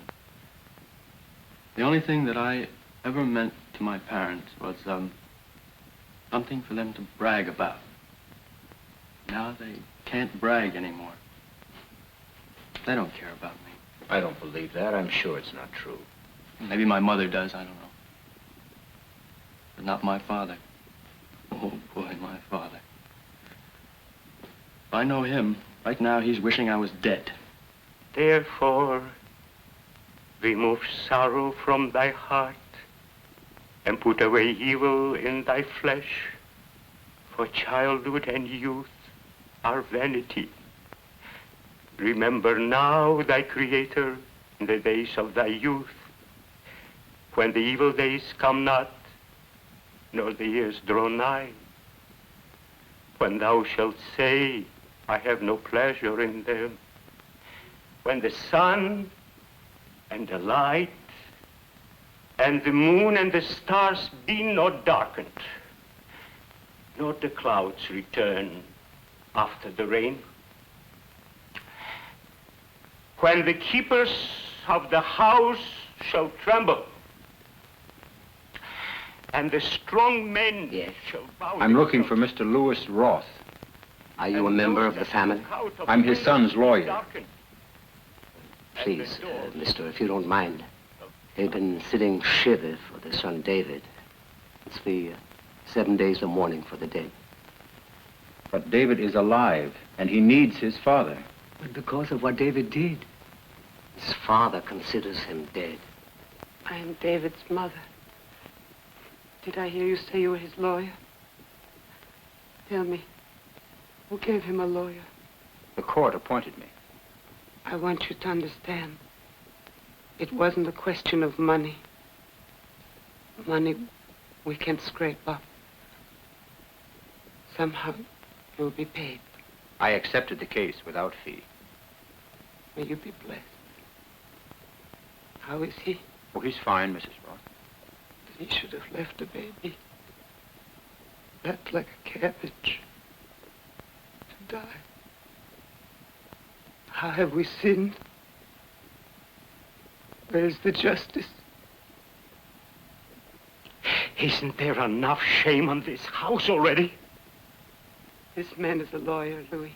He came to talk about David. There is nothing to talk about. His fate is sealed, now and forever. Don't say that, Louis. I will say it. May the yoke of his sins crush him forever. Louis, no. He's our son. Our David. We have no son. We have no son. But the grasshopper shall be a burden, and desire shall fail. We'll do our best, Mrs. Roth. To his long home. Thank you. And mourners go about the streets. Oh, David, my crown. My jewel. My heart. Vanity of vanity, saith the preacher. Oh, vanity.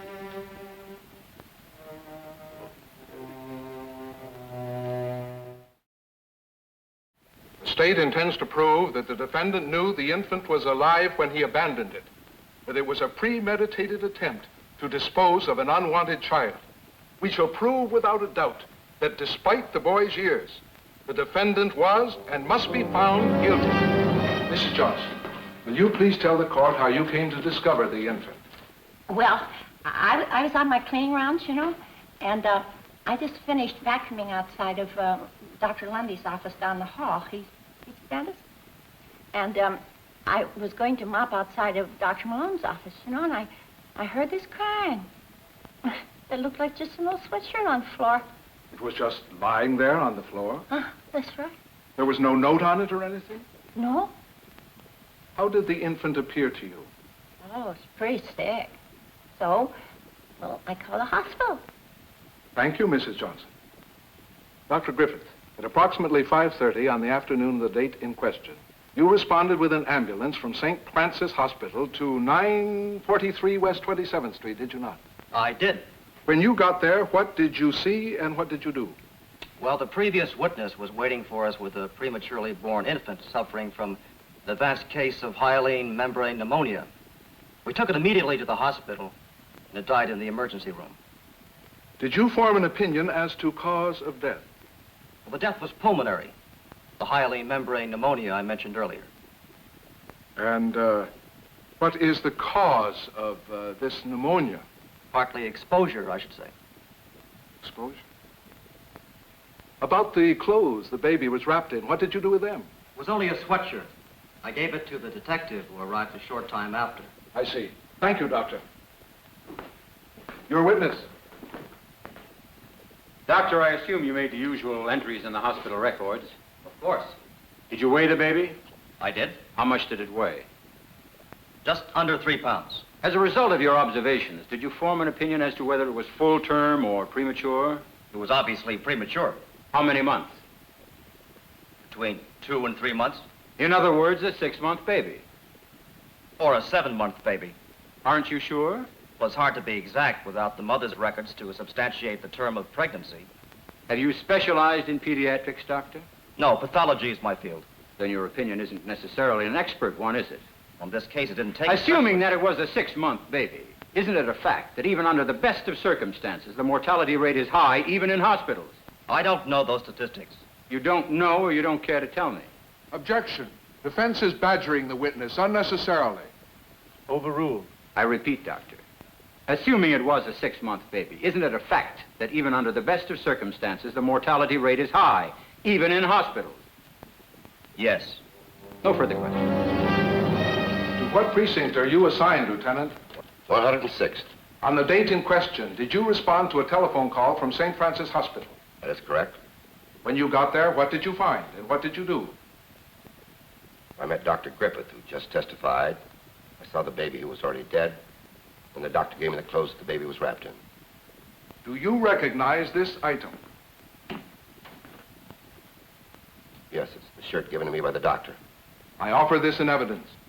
No objection. People's Exhibit number 1 in evidence. Go on, Lieutenant. What did you do then? Well, as a result of the lab test on the sweatshirt, my investigation took me to the high school in the immediate vicinity. There I proceeded to interview boys of a certain age and size grouping. Did you interview David Roth?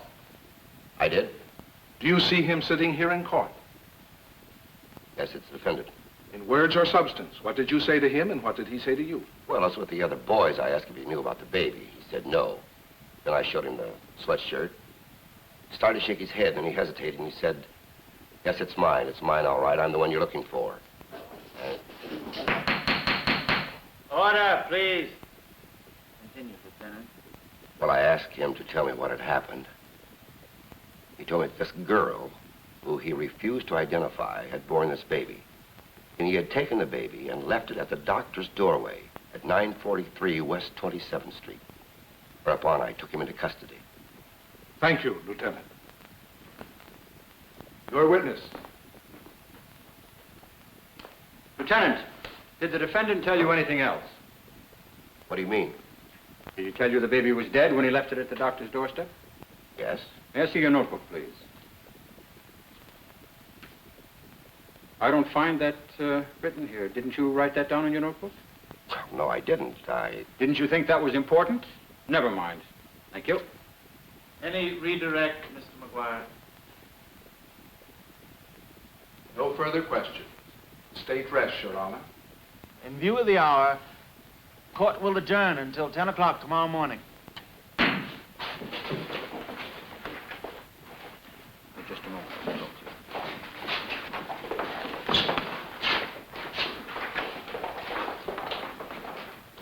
You're looking for someone, David?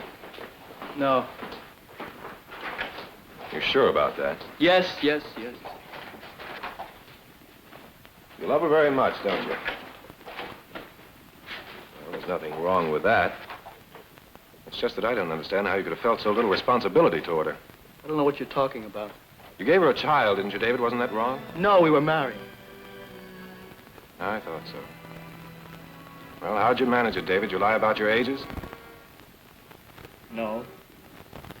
Then you must have gone to another state. Which one? I'm not going to tell you.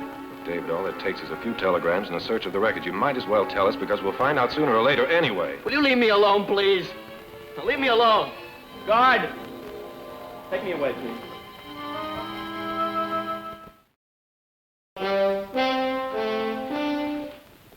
Proceed, Mr. Preston. Call David Roth. David Roth.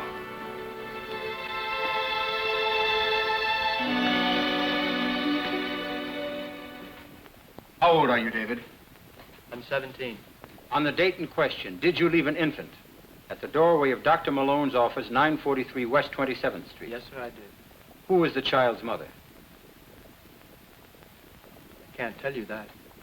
Were you the father? Yes.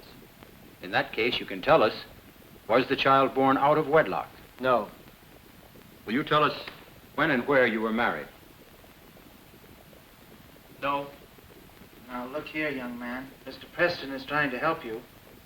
I strongly advise that you answer the questions.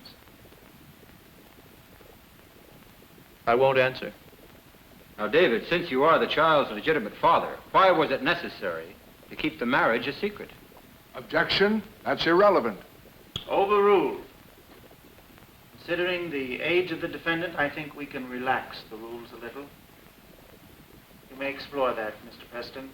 David, why was it necessary to keep the marriage a secret? It just was. The mother's pregnancy would have been noticed sooner or later. What would you have done then? I don't know. My wife never showed it very much, and we thought that maybe we could get away with it until it was time for the baby to be born. And what would you have done with the baby after it was born? Given it away? No, we wanted the baby. We would have kept it. No, I was going to quit school and get a job. Couldn't secure your parents' or her parents' approval, is that it? That's it. Why won't you tell the court this girl's name? Because her parents would throw her out of the house. And you'd shield her, even at the risk of going to prison? Yes. Why, David? Because I love her. David, will you tell us what happened during the childbirth? Who delivered the baby? I did. Alone? Yes. Did you go for help? No, there wasn't time for that. The baby came all of a sudden. After the baby was born, did you get help? No, sir, I didn't. My wife was all right, and I thought it was too late to help the baby. Why? The baby had been choking, and suddenly it stopped. I couldn't feel or hear a heartbeat, and suddenly it grew cold. Try to compose yourself, David. What did you do then?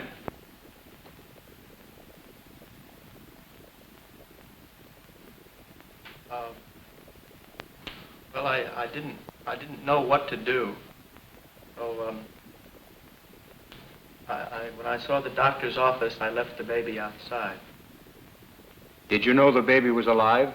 No, I thought it was dead. Your witness. Do you maintain the baby was dead at birth? No, I said it was alive.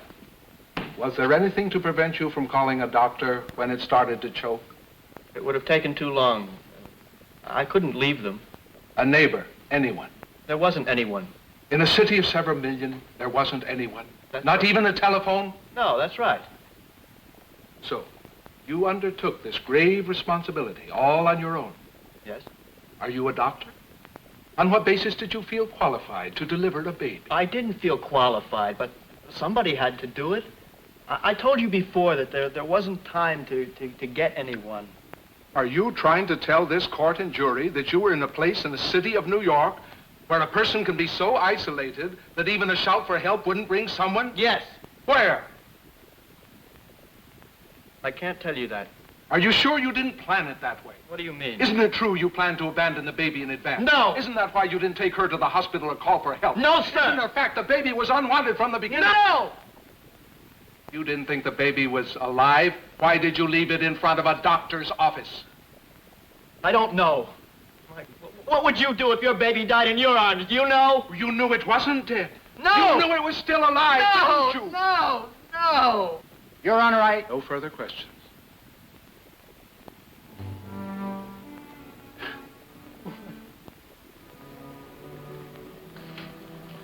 Dad, that's got to be the girl back there. Second one in the last room. Mr. Preston. Yes, Your Honor.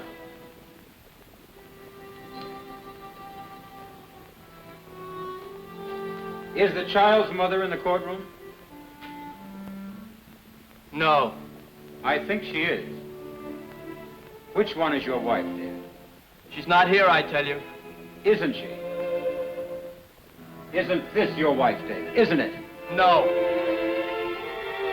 Yes! No. Yes, I'm his No! wife. No, Irene, no. Stop it. David, I can't stand it anymore. It's No. not fair for you to go through this all alone. It's just not fair. No, I don't care. Don't you understand? I don't care. Why did you have to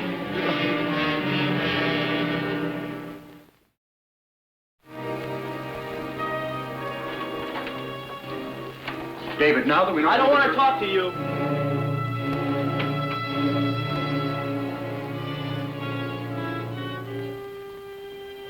David, I had to do it. We had no defense without We, it. huh? We.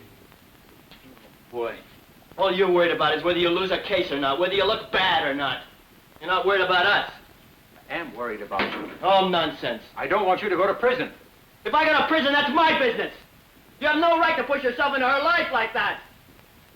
Do you realize what you did to her just now? We haven't much time to prepare. I said I didn't want to talk to you. No, David. Oh, no.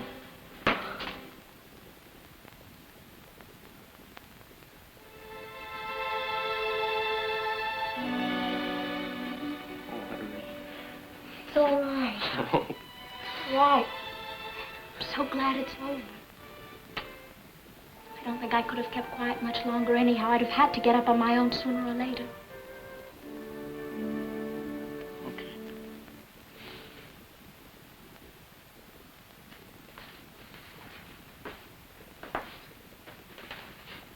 What are you going to do?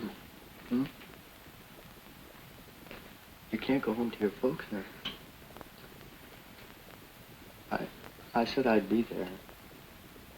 Remember we said that? I promised it when the baby was born. David, please. You've got to do it alone.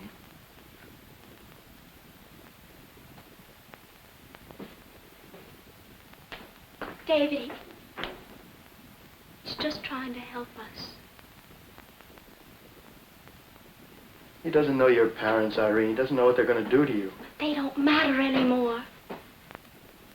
David, I'm going to testify for you because I want to help. No, it's too late.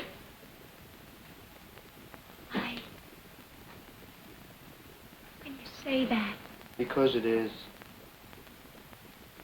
It'll never be the same again. They'll never let it be the same. You know that. I don't care about them. Irene, they'll never change. Look at my father. All my life he's been after me. Study, study, study. Don't sit with empty hands. God will punish. God will punish. That's all he knew. God will punish. David, please. Now look at you. What have you ever really meant to your parents except somebody to clean the house, iron clothes? Just some little girl they had to worry about marrying off, David, that's all. we don't need them anymore. If we're together, we don't need anybody. If we could both get jobs. No, dear, you're making up dreams. You're 17 years old. You just proved that they were right, that's all.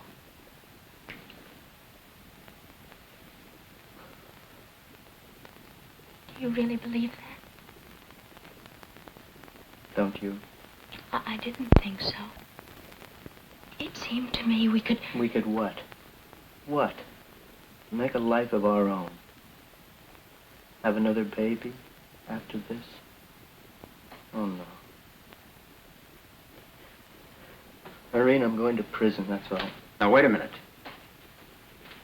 You forget about prison until somebody says you're going there. I don't know. Maybe he's right, Mr. Preston. Before they're through with us, they'll make every bit of it seem ugly and terrible. Was any of it ugly and terrible before?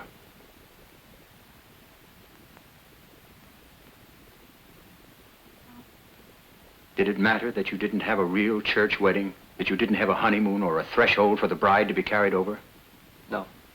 And when you knew you were going to have a baby, was that ugly and terrible? It was wonderful. It was the loveliest thing that ever happened to us. The baby is dead. Everything is different now. Do you think you're the only couple that's ever lost a baby? You can always have another. What matters is that you love each other enough to want one. We did.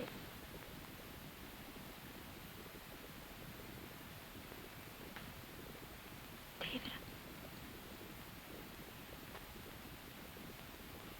I still do. David, do you? Yes, I do.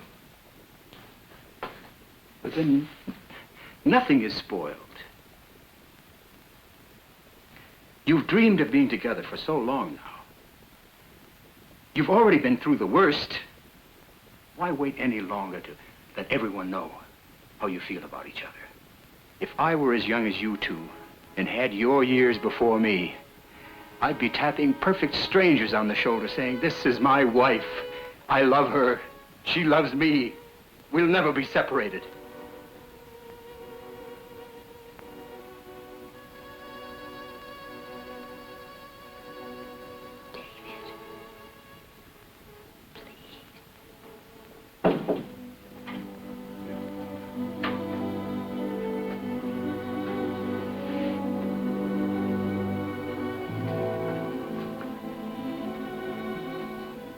All right.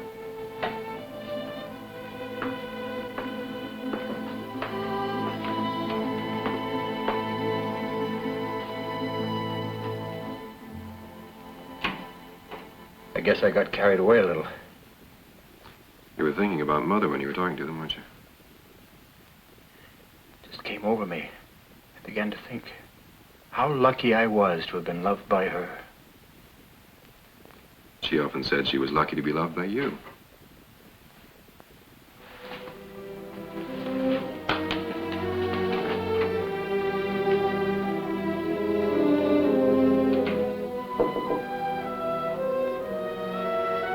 Come in. Lawrence, come on in. Sit down.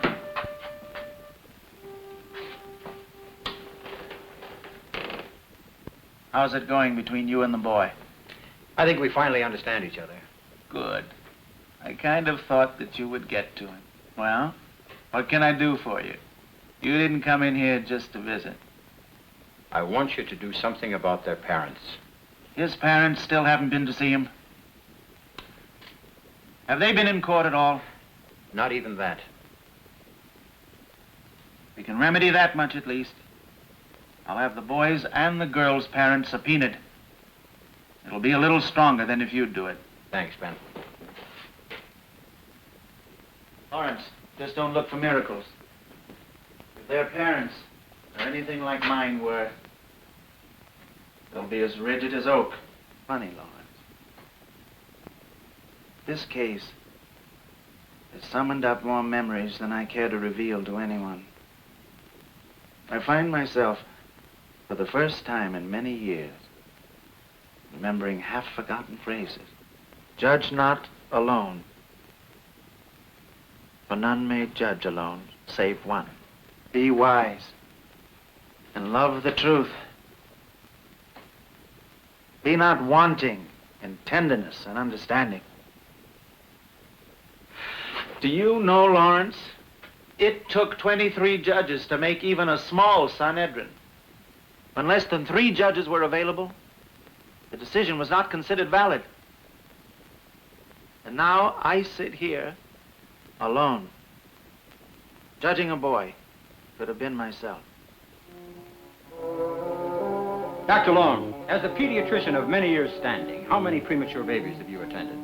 I would say several hundred. Have you heard the facts in this case as testified to by the previous witnesses? Yes? Assuming them to be true, have you an opinion as to the state of health of that child at its birth and in the period prior to its death? I have. Please state that opinion. I would agree with Dr. Griffiths that the infant was suffering from hyaline membrane pneumonia. It's quite common in very premature babies. What would you say is the mortality rate, under the best of circumstances, for a child with this condition at birth? Well, I don't know the statistics, but the mortality rate is extremely high, even in the best of circumstances. Thank you, Doctor. Your witness. You have just stated, Doctor, that the mortality rate in children with this condition is extremely high. But many do live, do they not? Yes, some do. What factors are needed to save them? They would need to be otherwise perfectly sound medically, and they would require expert medical care under hospital conditions with all the necessary equipment at hand. Like an incubator?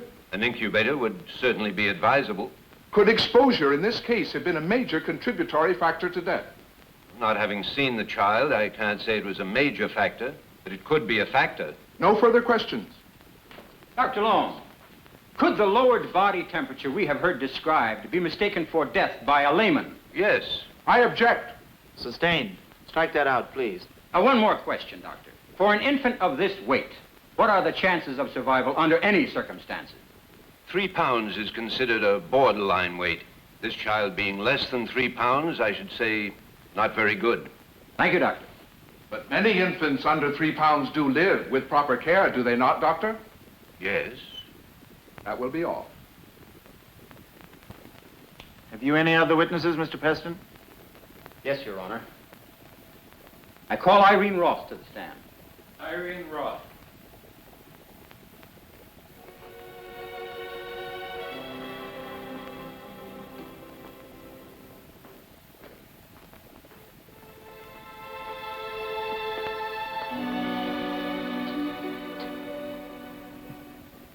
Do you swear to tell the truth, the whole truth, nothing but the truth, so help you God? I do. Please state your name and address. Irene Ross, 241 West 28th Street. Please be seated.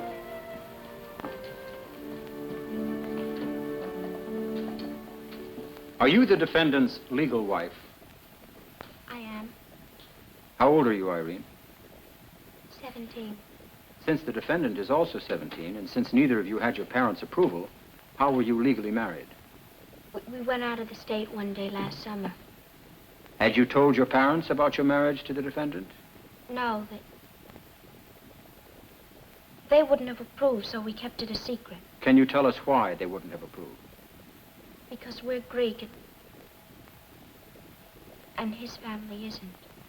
Did his family know about your relationship? No.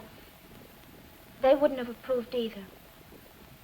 Why were you in such a hurry to get married? So we could have a baby.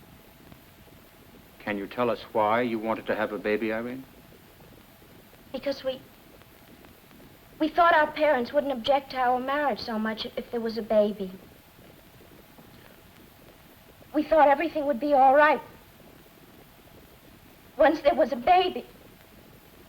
Don't let them make you cry, Irene. Don't. I love you. Defendant will please restrain himself. Are you prepared to go on, Mrs. Roth? In a minute. Take your time. I'm ready. Once you became pregnant, how were you able to keep your condition a secret? I kept letting my clothes out, and I pretended I was eating a lot. My parents don't see much of me anyway. They're always working in the candy store. I tried to keep out of their way as much as possible. It wasn't hard to fool them. How did you hope to deliver the baby? Alone, as David said you did? Oh, no. We planned to go to a charity clinic. You know, one of those charity places when the time came. Will you tell us, then, what happened on the day in question? I started having pains right after gym class, but I couldn't do anything about it. I mean, like saying I was sick and going home. I'd have had to have seen the nurse. Anyway, David couldn't have gotten away, so I just stuck it out. By the time school was over, pains were a little better, and we went to our house so I could rest. Whose house? It's nobody's house, really. It's one of those condemned buildings over on 26th Street, the ones they've been tearing down. We've been using one of the lofts as our home. Weren't there any people around?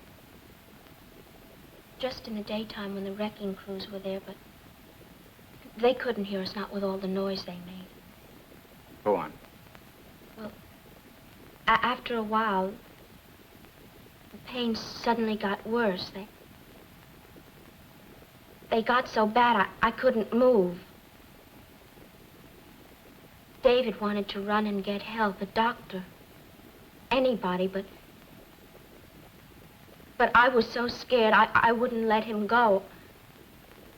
I screamed every time he tried to leave me, and then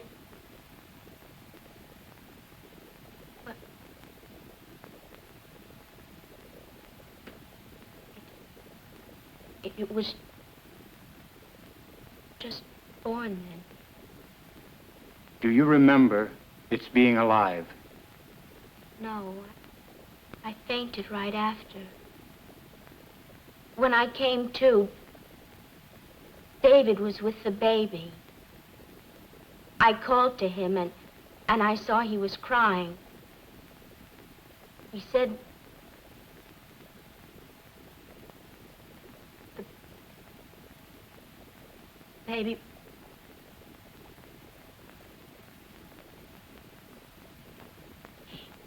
dead. I looked at it. It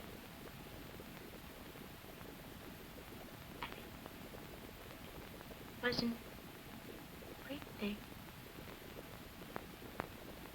It was so tiny and cold. God forgive us, it was so cold.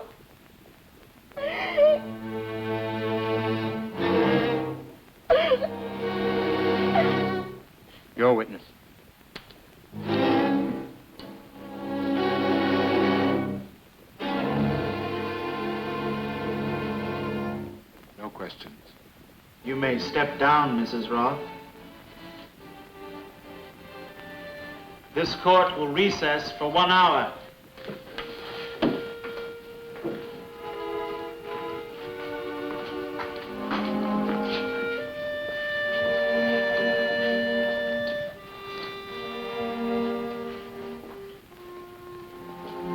Patera! Stay where you are, Sophia. Patera, Paracalo, Patera! How can you call me father after what you have done? Please, I love him. And do you want us to forgive you for that? Do you think God will ever forgive you your dead child? Lexi. I called her Psychorimu, my soul daughter, with the light of God. But now she is the devil's child. Lexi, in the name of the Mother here. Do not speak the name of the Holy Mother here in front of her. Patera, please!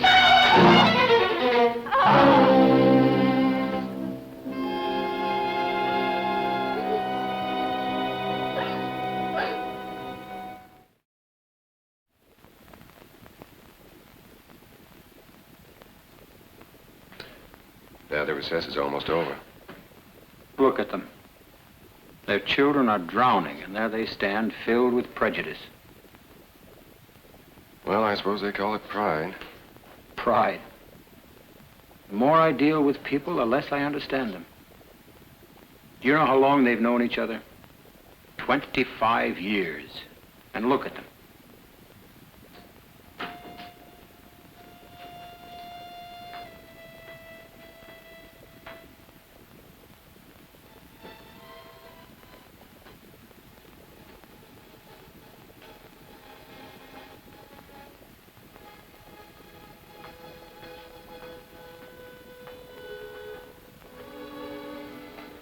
Don't pay any attention to them.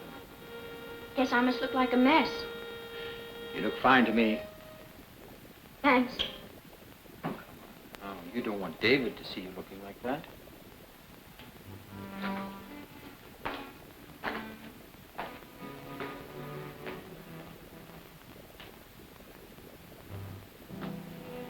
Mr. Roth. Excuse me, Mr. Preston. Mrs. Roth, please. What should I do? Lock the door on my husband. Shorten his years even more. I'm sorry.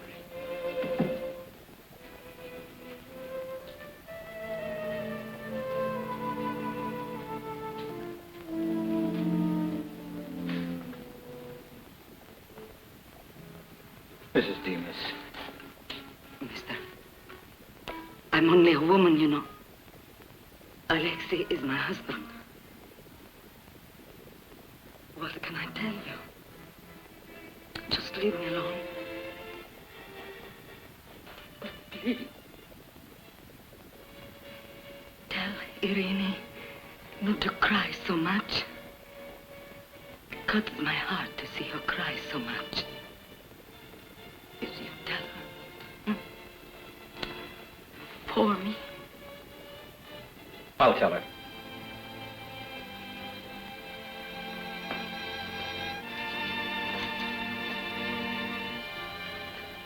And most of all, I would remind you of David Roth's willingness, in the face of possible imprisonment and certain disgrace, to take all the responsibility of his act, rather than reveal the identity of the dead child's mother.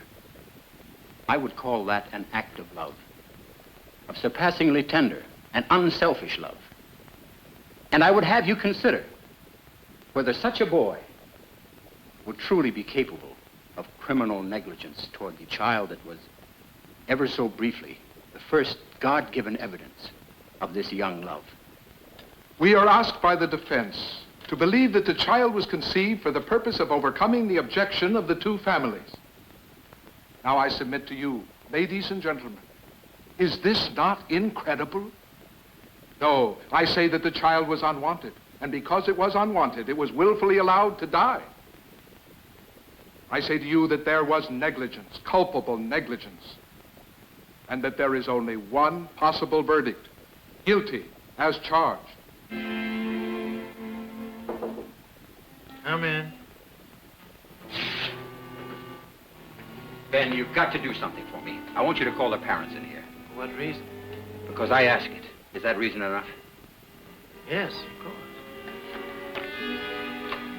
I'm asking you to save your children before it's too late. It is too late. The matter is in other hands now. You really believe it's the jury's decision that matters in this case? If it hadn't been for your intolerance, none of this would have happened. We have done nothing. They brought it on their own heads. If a husband and wife are worthy, God abides with them. If not, fire consumes. And you'd permit that? You'd sit there and not lift a finger to save them? What is there to save? You call that a marriage? By a justice of the peace? They're man and wife. Not by our religion. Grain wasn't sprinkled on their heads. A glass wasn't shattered. They sipped no wine under a canopy. We do not recognize the marriage either, unless the wedding wreaths have been exchanged, unless they have walked 3 times around the altar. In our eyes, they are not married either. They're married in God's eyes. Can't you see how alike you are? You're echoes of each other. We are not alike. Aren't you? Didn't you both immigrate to America, move into the same neighborhood, raise your children in the same way? What does it matter if your religions are different? The walls of the centuries couldn't keep your children apart. They found love with each other, and they accepted it without hesitation. Why can't you? Why must you isolate yourselves? Because we must. This is our only strength in a world of intolerance. Then it's time you taught that world a lesson. If you can show tolerance toward each other through your children, you can teach the world tolerance also. You're a dreamer, Mr. Preston.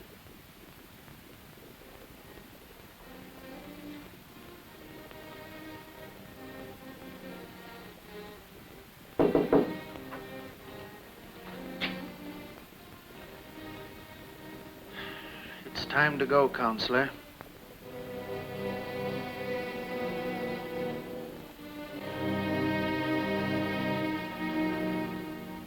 Will the defendant please rise?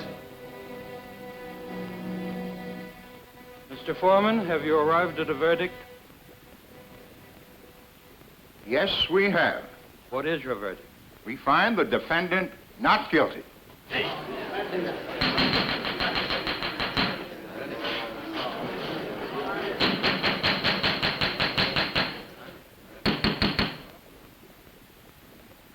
I want to thank all the jurors for their diligent attention.